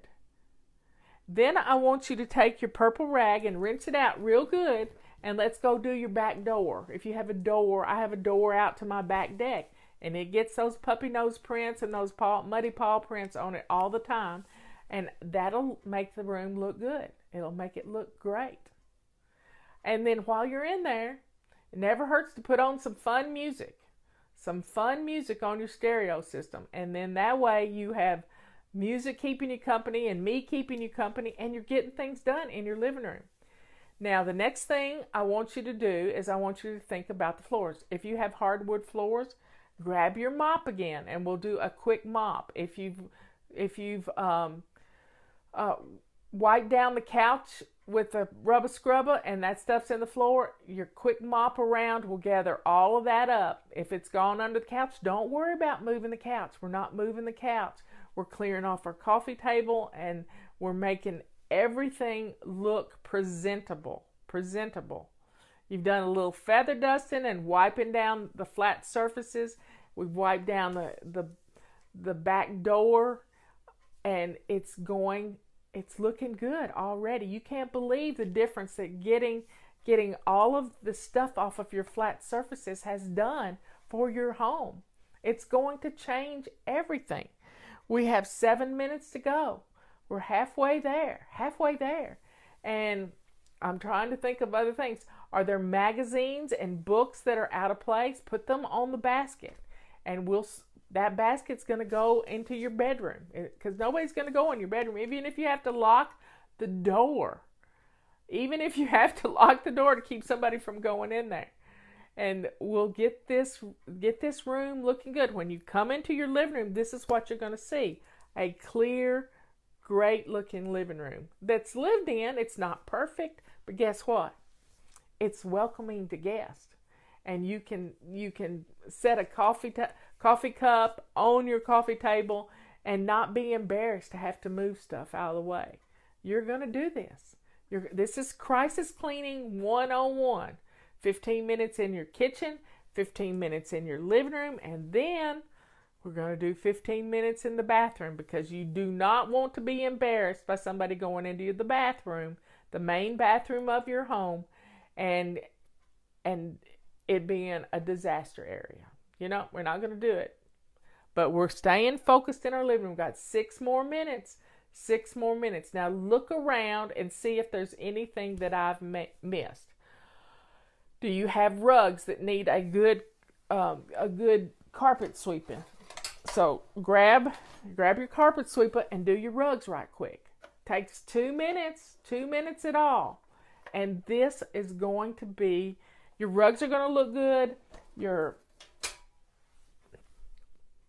If you need to, you can sweep it with your sweeper or your broom, and then use your mop to gather it all up and get it out the door. You'll be so blown away that what 15 minutes can do to make your living room look absolutely amazing. You walk into the entrance of your house and there you see this beautiful living room all put together. And you know how to karate chop those pillows like they do on HGTV. Make your pillows look good. And let's just get this room looking wonderful. Wonderful. And then we're going to take some deep breathing.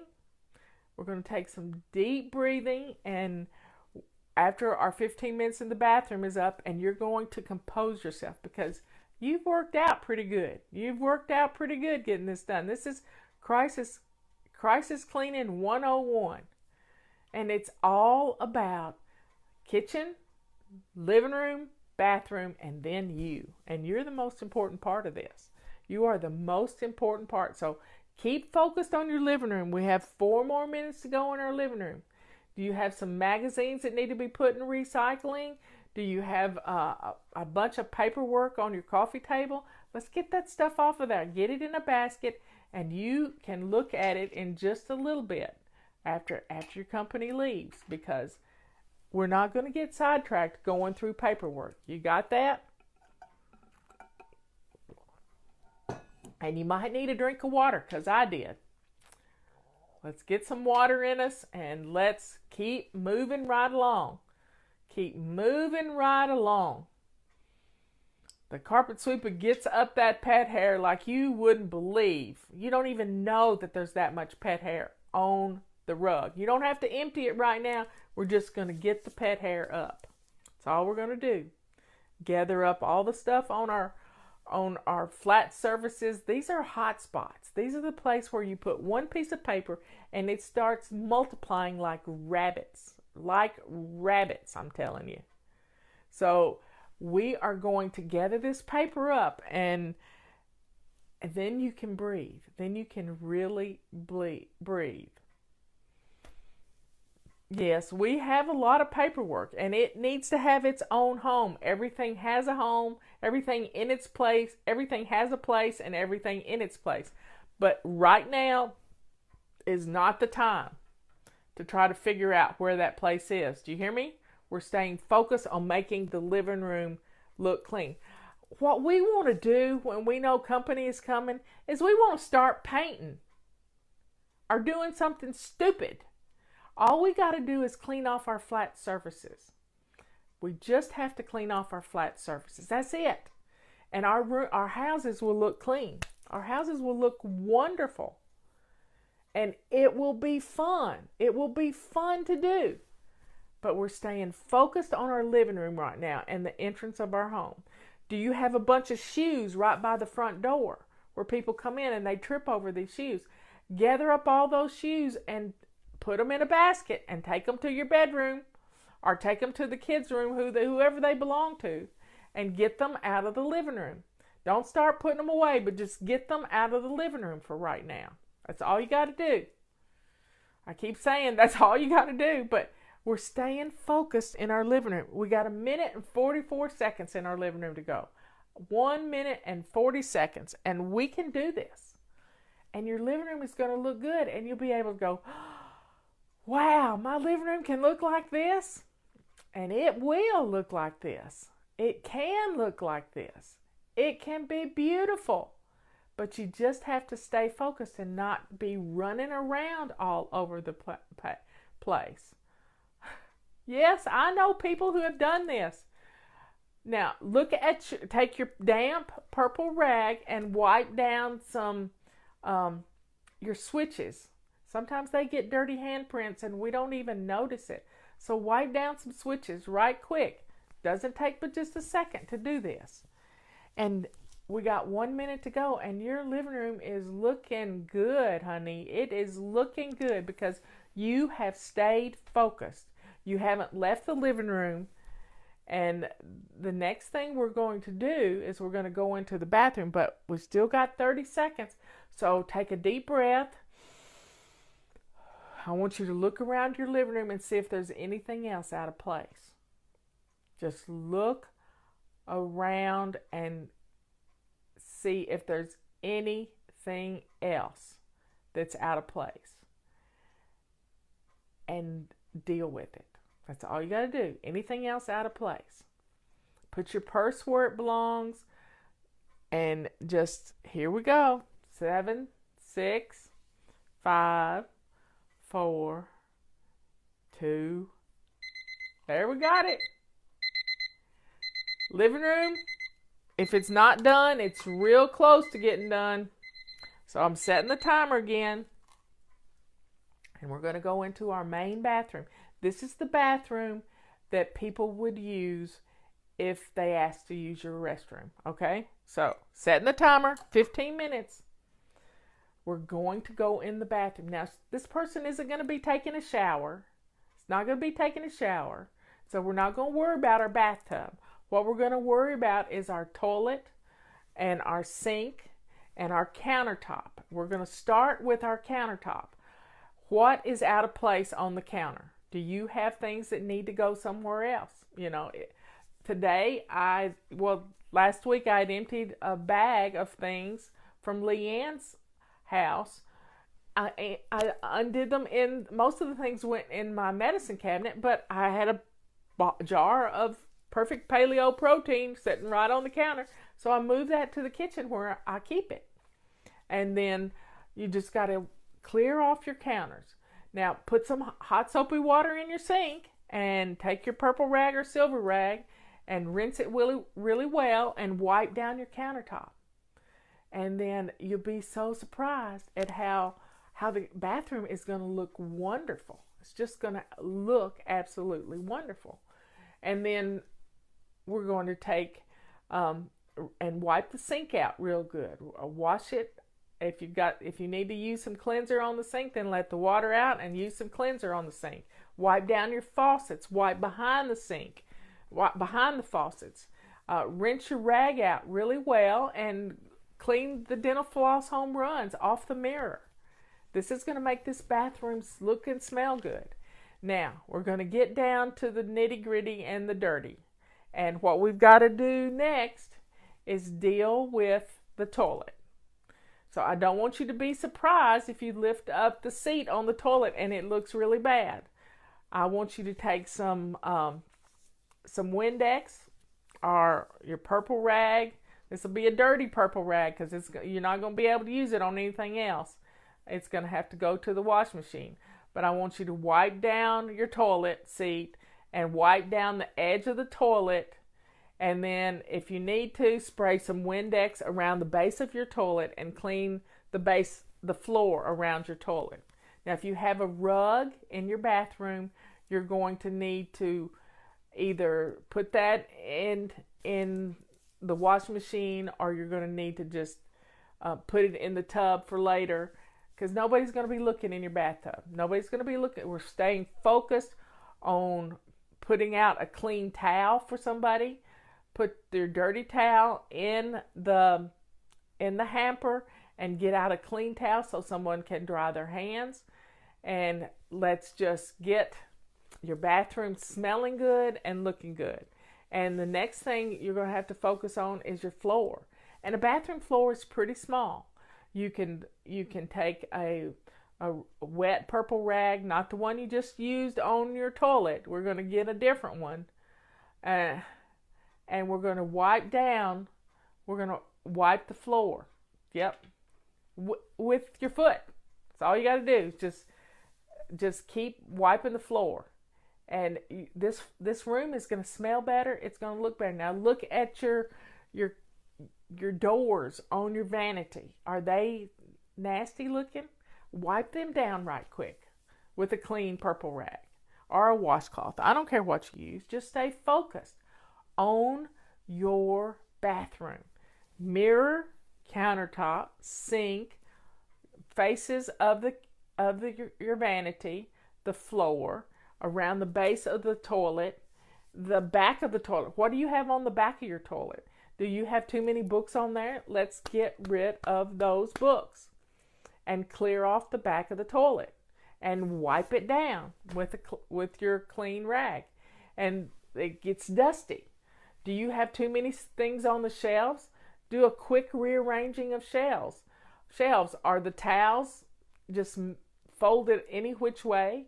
Take a minute and refold some towels and put them on the shelves. I'm trying to think of how my bathroom looks. Do your canisters need to be refilled? You have plenty of toilet paper in your bathroom. You don't want your guests saying, I'm sorry, I couldn't find any extra toilet paper, and look under your bathroom cabinet. Wow, that would be quite make sure you got plenty of toilet paper in your bathroom so that they don't have to holler, I'm having a drip dry in here. So please get plenty of toilet paper in your bathroom so that they will have not have to look for toilet paper. I've had that happen to me at somebody's house, and it's embarrassing. It's embarrassing for them. It's embarrassing for you. So stay focused. Let's get our bathroom company ready. Company ready. And we're going to have to swish the toilet eventually. So I keep a toilet bowl brush in Dawn dishwashing liquid with half water, half Dawn dishwashing liquid right there. But I also have some lavender smelly stuff that I can squirt in the toilet that makes the toilet smell good too. So do a quick swish and swipe in your toilet after you've already wiped down the seat and the rim, and your bathroom is going to smell good. It's going to look good. If you have some lavender oil, you can take a little drop of it and put it on the inside of your toilet paper roll. And then when they roll it off, it's like air freshener. You can use orange oil too. It all is good just to make your bathroom smell wonderful. And it's just, we've done 7 minutes in here already, and look how good it's smelling. Now, put all the toothbrushes where they belong. Sometimes we need to just put the toothbrushes in the cabinet and leave them in the cabinet for right now. When it comes time for the kids to brush their teeth after getting ready for bed, you can pull them all out again, but right now let's put everything away. Let's get everything up off the counter and clear your counter so it looks wonderful. And make sure you got hand soap in your soap dispenser for someone to wash their hands. Is that empty? So let's get everything looking. We're not dealing with the bathtub right now. Pull the shower curtain or the door shut.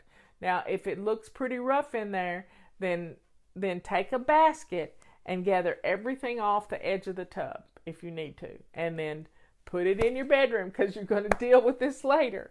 You can put it all, then you can put it all away when they leave. Right now, you just want the bathroom looking company ready, because you do not want to have to deal with being embarrassed. This is not about you being embarrassed. This is about you feeling empowered.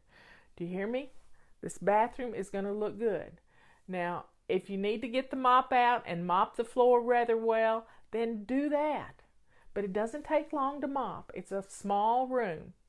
And I have a scale that gets really dusty, so I might wipe down my scale because it's got an inside and an outside, and just wipe it down so it looks good with little Windex and my purple rags. I keep a supply of purple rags in my bathroom because I use them for everything. So folks, don't get all bent out of shape that company's coming. Because when we get in a panic, we lose all sight of what the priority is. The priority was the kitchen. then the living room, and now the bathroom. And you're getting it looking good. You're going to make your bathroom look and smell good. And you can even pour a little squirt of lavender oil down your sink, and it's gonna smell good in your bathroom. Another thing you can do is put a little bit of lavender oil on a little piece of toilet paper, clean toilet paper, and wipe down your sink, and it'll make your sink shine. And it's gonna smell wonderful. It's gonna smell great. And especially if you have little boys, anything you can make a bathroom smell better, it's gonna be good. It might not be totally disinfected, but it'll smell good. And put some in your trash. Yep. Oh, and empty the trash. Thanks, y'all. Let's empty the bathroom trash. Go stick it in your kitchen trash and put the lid on it. And just have a clean trash bag in there. I keep a roll of trash bags underneath the bottom, in the bottom of my lavender, right? Doing the lavender, lavender makes everything smell better. It really does. And I have Epsom salt in my bathroom. I have a huge 20-pound bag of Epsom salt. And I take about 3 cups of it and put it in a smaller bag with lavender oil.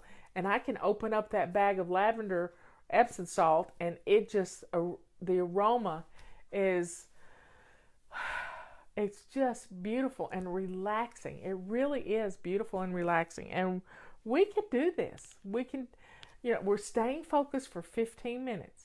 15 minutes in the kitchen, 15 minutes in the living room and your entrance, and 15 minutes in your bathroom. And we're down to 4 minutes in the bathroom. Now look around. Do you have anything hanging on the back of your bathroom door? Are there any dirty clothes in the floor? Let's gather up all of your dirty clothes and everything that's on your bathroom door, and let's put that in a basket and put it on your bed, because you're going to have to deal with it after the company comes. And we're only going to spend 15 minutes dealing with it after the company leaves, and then it'll be ready to go. You can put things back where they belong, but don't junk it up. Clean things up as you're getting rid of it. You can do it. Clean things up. I got my heart rate up there just talking to you. Just talking to you. So keep going. We're down to 3 minutes and 30 seconds. Wow. Y'all are really getting stuff done. I'm so proud of you. And if you do swish and swipe every day, your bathroom always looks pretty good. It always does. So let's stay focused in this bathroom. Do you need to put out some other fresh towels? Fresh, clean towels actually smell good too, especially if they've just been washed. So put them on the towel rack, and it's going to help make the bathroom smell wonderful. So what else can you think of that your guests might need in the bathroom? Do you have too many magazines in the bathroom? Let's get rid of some of those. You can do this. We're going to stay focused in this bathroom. Now look around and see if there's anything else. Look at the light switches. Do they need to be wiped down? Do you have too many cords on your counter? Stick them in the drawer. And then that way you can be able to, I keep my, not my phone in my bathroom, but I keep my watch charging in my bathroom. And that's where I like to keep it, because when I get up in the middle of the night and walk in there, it comes on, it tells me what time it is. I don't have to search in the dark for the clock to look at it. So everybody just please, please, please stay focused. We got 2 minutes to go. And your bathroom's looking wonderful. It's smelling wonderful. And everything is, everything's just beautiful. And when it smells good, you feel good about it. You really do feel good about it. So folks, please stay focused on this bathroom and start slowing down just a little bit. We got 1 minute and 40 seconds. And just look around and see if there's anything that's out of place. And you can take care of this. Anything else that's out of place. And, take the dirty laundry, start winding things up. Oh, are all the light bulbs working in your bathroom? Yep. Sometimes they burn out and we don't know it. I'm not going to climb, so don't you be climbing. If the bathroom is one light bulb's burn out, don't worry about it. You can change that later. But if you have no light bulbs in your bathroom, that's pretty bad. But hey, you can get it done. You can get it done. So we're down to 1 minute. 1 minute. You can do this. You've done you're going on 45 minutes of staying focused on what's the job at hand. Now, the next thing we're going to do, we got 30 seconds to go. 30 seconds. Yeah, get a load of stuff going in the wash machine, and that's going to make your house smell good too, because washing things, that soap smell is in and around, and you can do it. 20 seconds. 19. Just start. Just breathing. Breathe slow. You can do this. Just breathe slow, and let's get this done, because you're going to feel good about your whole house right now. And there goes the timer. So the next 15 minutes, here's what we're going to do. I want you to pour yourself a cup of tea. Yep, cup of tea. A cup of ice water. Get yourself something to drink, because we are going to decompress just a little bit. And we're going to start thinking about, now I want you to look at your clothes right now. Do you need to put on a clean top? Have you gotten your shirt all messed up from cleaning right fast? I want you to go to your closet, and if you need to get a new clean shirt on, I want you to do it right now. Go do that. And I know you got on your shoes, and then go to the bathroom, and I want you to look to see if your makeup needs to be freshened up. So let's get a clean shirt on, and let's look at our makeup. Put on some lipstick, a little blush. This is a quick and dirty way to look your best. Put some lipstick on, and then take your fingers and go like this and make blush out of it. And rub it in real good, and you'll have blush. Look at your glasses. Do they need cleaned? You don't want all spotty glasses when your friend comes to the door. So let's stay focused on yourself right now. Now get your cup of tea, and I want you to go sit down in a comfortable spot where you can see the door. You're going to look like the hostess with the mostest, or maybe be standing at your kitchen waiting to see somebody come down the driveway. I have a long driveway, and I look right down my driveway from my kitchen sink. And just, empty out the sink, and just stay calm. We're just staying calm. I want you to breathe. I want you to sit down, put your feet up, and I want you to relax just a little bit. We're not going to jump back in and get started. We're just finishing up and looking around at the house and feeling really proud of yourself. Really proud of yourself, because look at what you've accomplished in 45 minutes. And now we're going to take care of ourselves. We're going to get some water down us. We're going to get a cup of tea, and your house is smelling good. And just think about this. This is wonderful. We got 12 minutes to chill. She'll be here in 12 minutes. And I just want you to relax. I don't want you out of breath when you answer the door. I want you to be calm and cool and collected. How cool is this going to be? Calm, cool, collected. Because your kitchen is the heart of your home. Your living room looks wonderful. Your bathroom is not going to embarrass you if somebody has to go in there. And you are going to feel great. Feel great when you're getting to have a visit with your friend that you haven't seen in 20 years.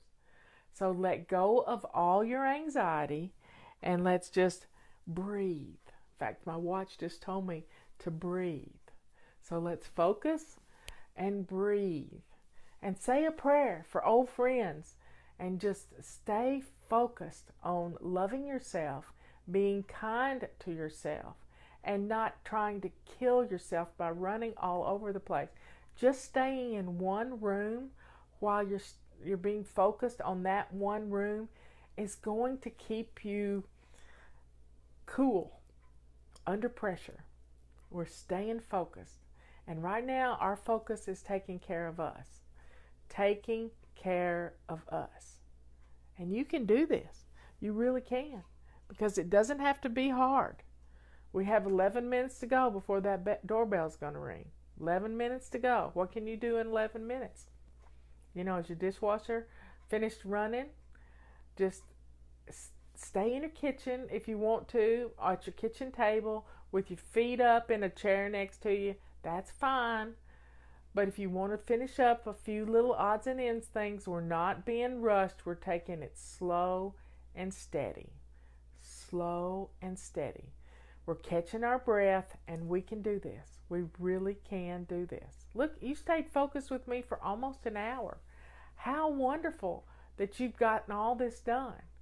And this is a great way to get your house ready for company, because once you get all of this stuff gathered up that was making your house look messy, when the company leaves, you can go in one basket at a time and start putting things away or putting it in the trash. A lot of times it's just trash. Just trash. So let's do what we need to do to be ready for this company to come.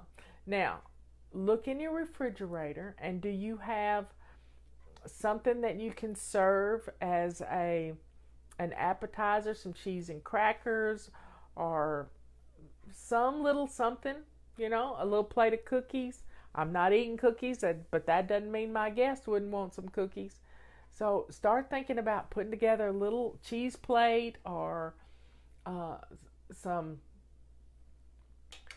cookies or something to put on a plate to go with your tea. And it's wonderful. It's absolutely wonderful. It doesn't have to be anything special. I always keep a package of designer crackers in my pantry, and I always have cheese. So there you have it. Anything you can do that can put a little bit of stuff on your table. Butter cookies are a good way to keep things on hand. It's nice. You don't have to cook anything. You just open up a pack. So folks, you've done really well. I want you to calm yourself and just relax so that you can be ready for your company to knock on your door. Yep. So turn some lights on in the house. If it's rainy and nasty outside, get some lights on. Put some fun music on, just some light jazz. We had, Patty and I found a new jazz singer the other day, and her name is Kat. Can't think of her last name. But Melody Gardot is a nice little jazz singer. So if you've got an Alexa, just say Melody Gardot music, and just have a nice atmosphere going. That's what this is all about, is setting the tone for your home. And when you set the tone in your heart, then your home is going to fall right along with it. You're not going to be light a candle is good. A lot of people can't have Edmund. Yeah, that's what my sister said.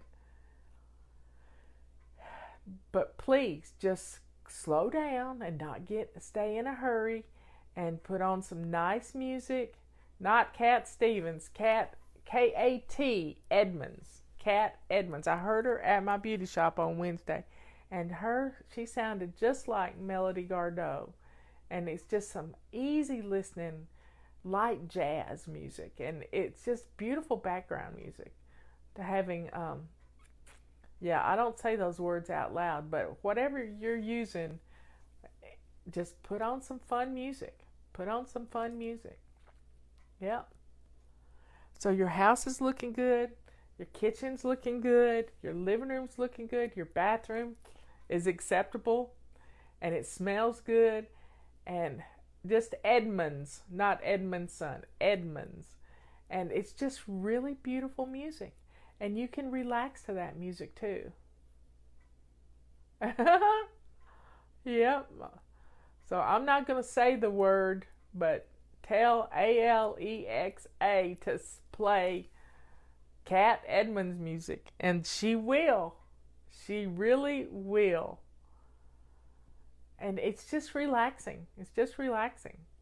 And you're going to be ready for her to knock on the door. You've got your cup of tea. You can get her a cup of tea, and y'all can have a nice visit. See how playing these little games is fun? Now, when you do get that phone call, you know how to do this. And bookmark this video when I get it up on YouTube.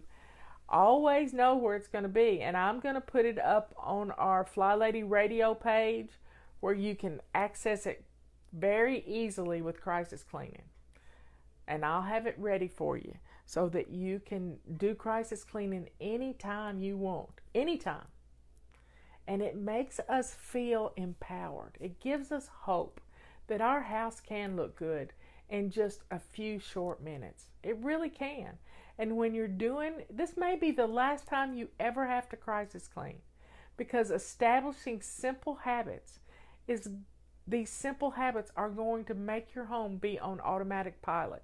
And your home is going to be absolutely cleaning itself without you even realizing it. So you can do this. You can do this. We got 4 minutes to go until she comes to the door. 4 minutes to go. And I want you to realize how strong you are.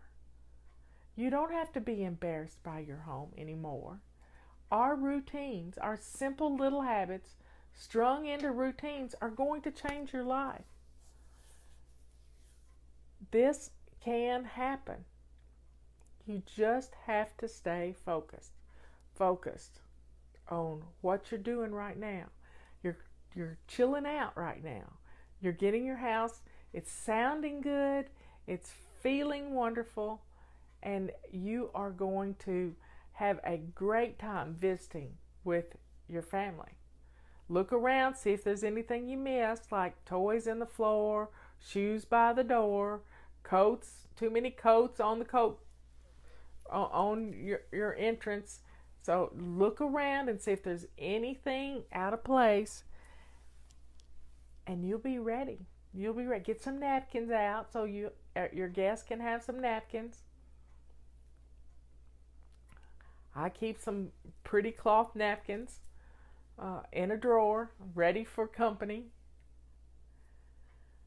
So you can do this. You've done it already. You can do it. No more excuses.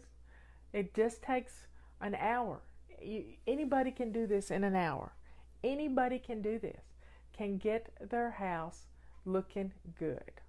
No complaining, no whining, no going out to meet her at the coffee shop.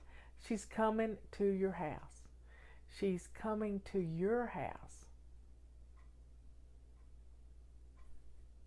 And you're going to love showing off your house.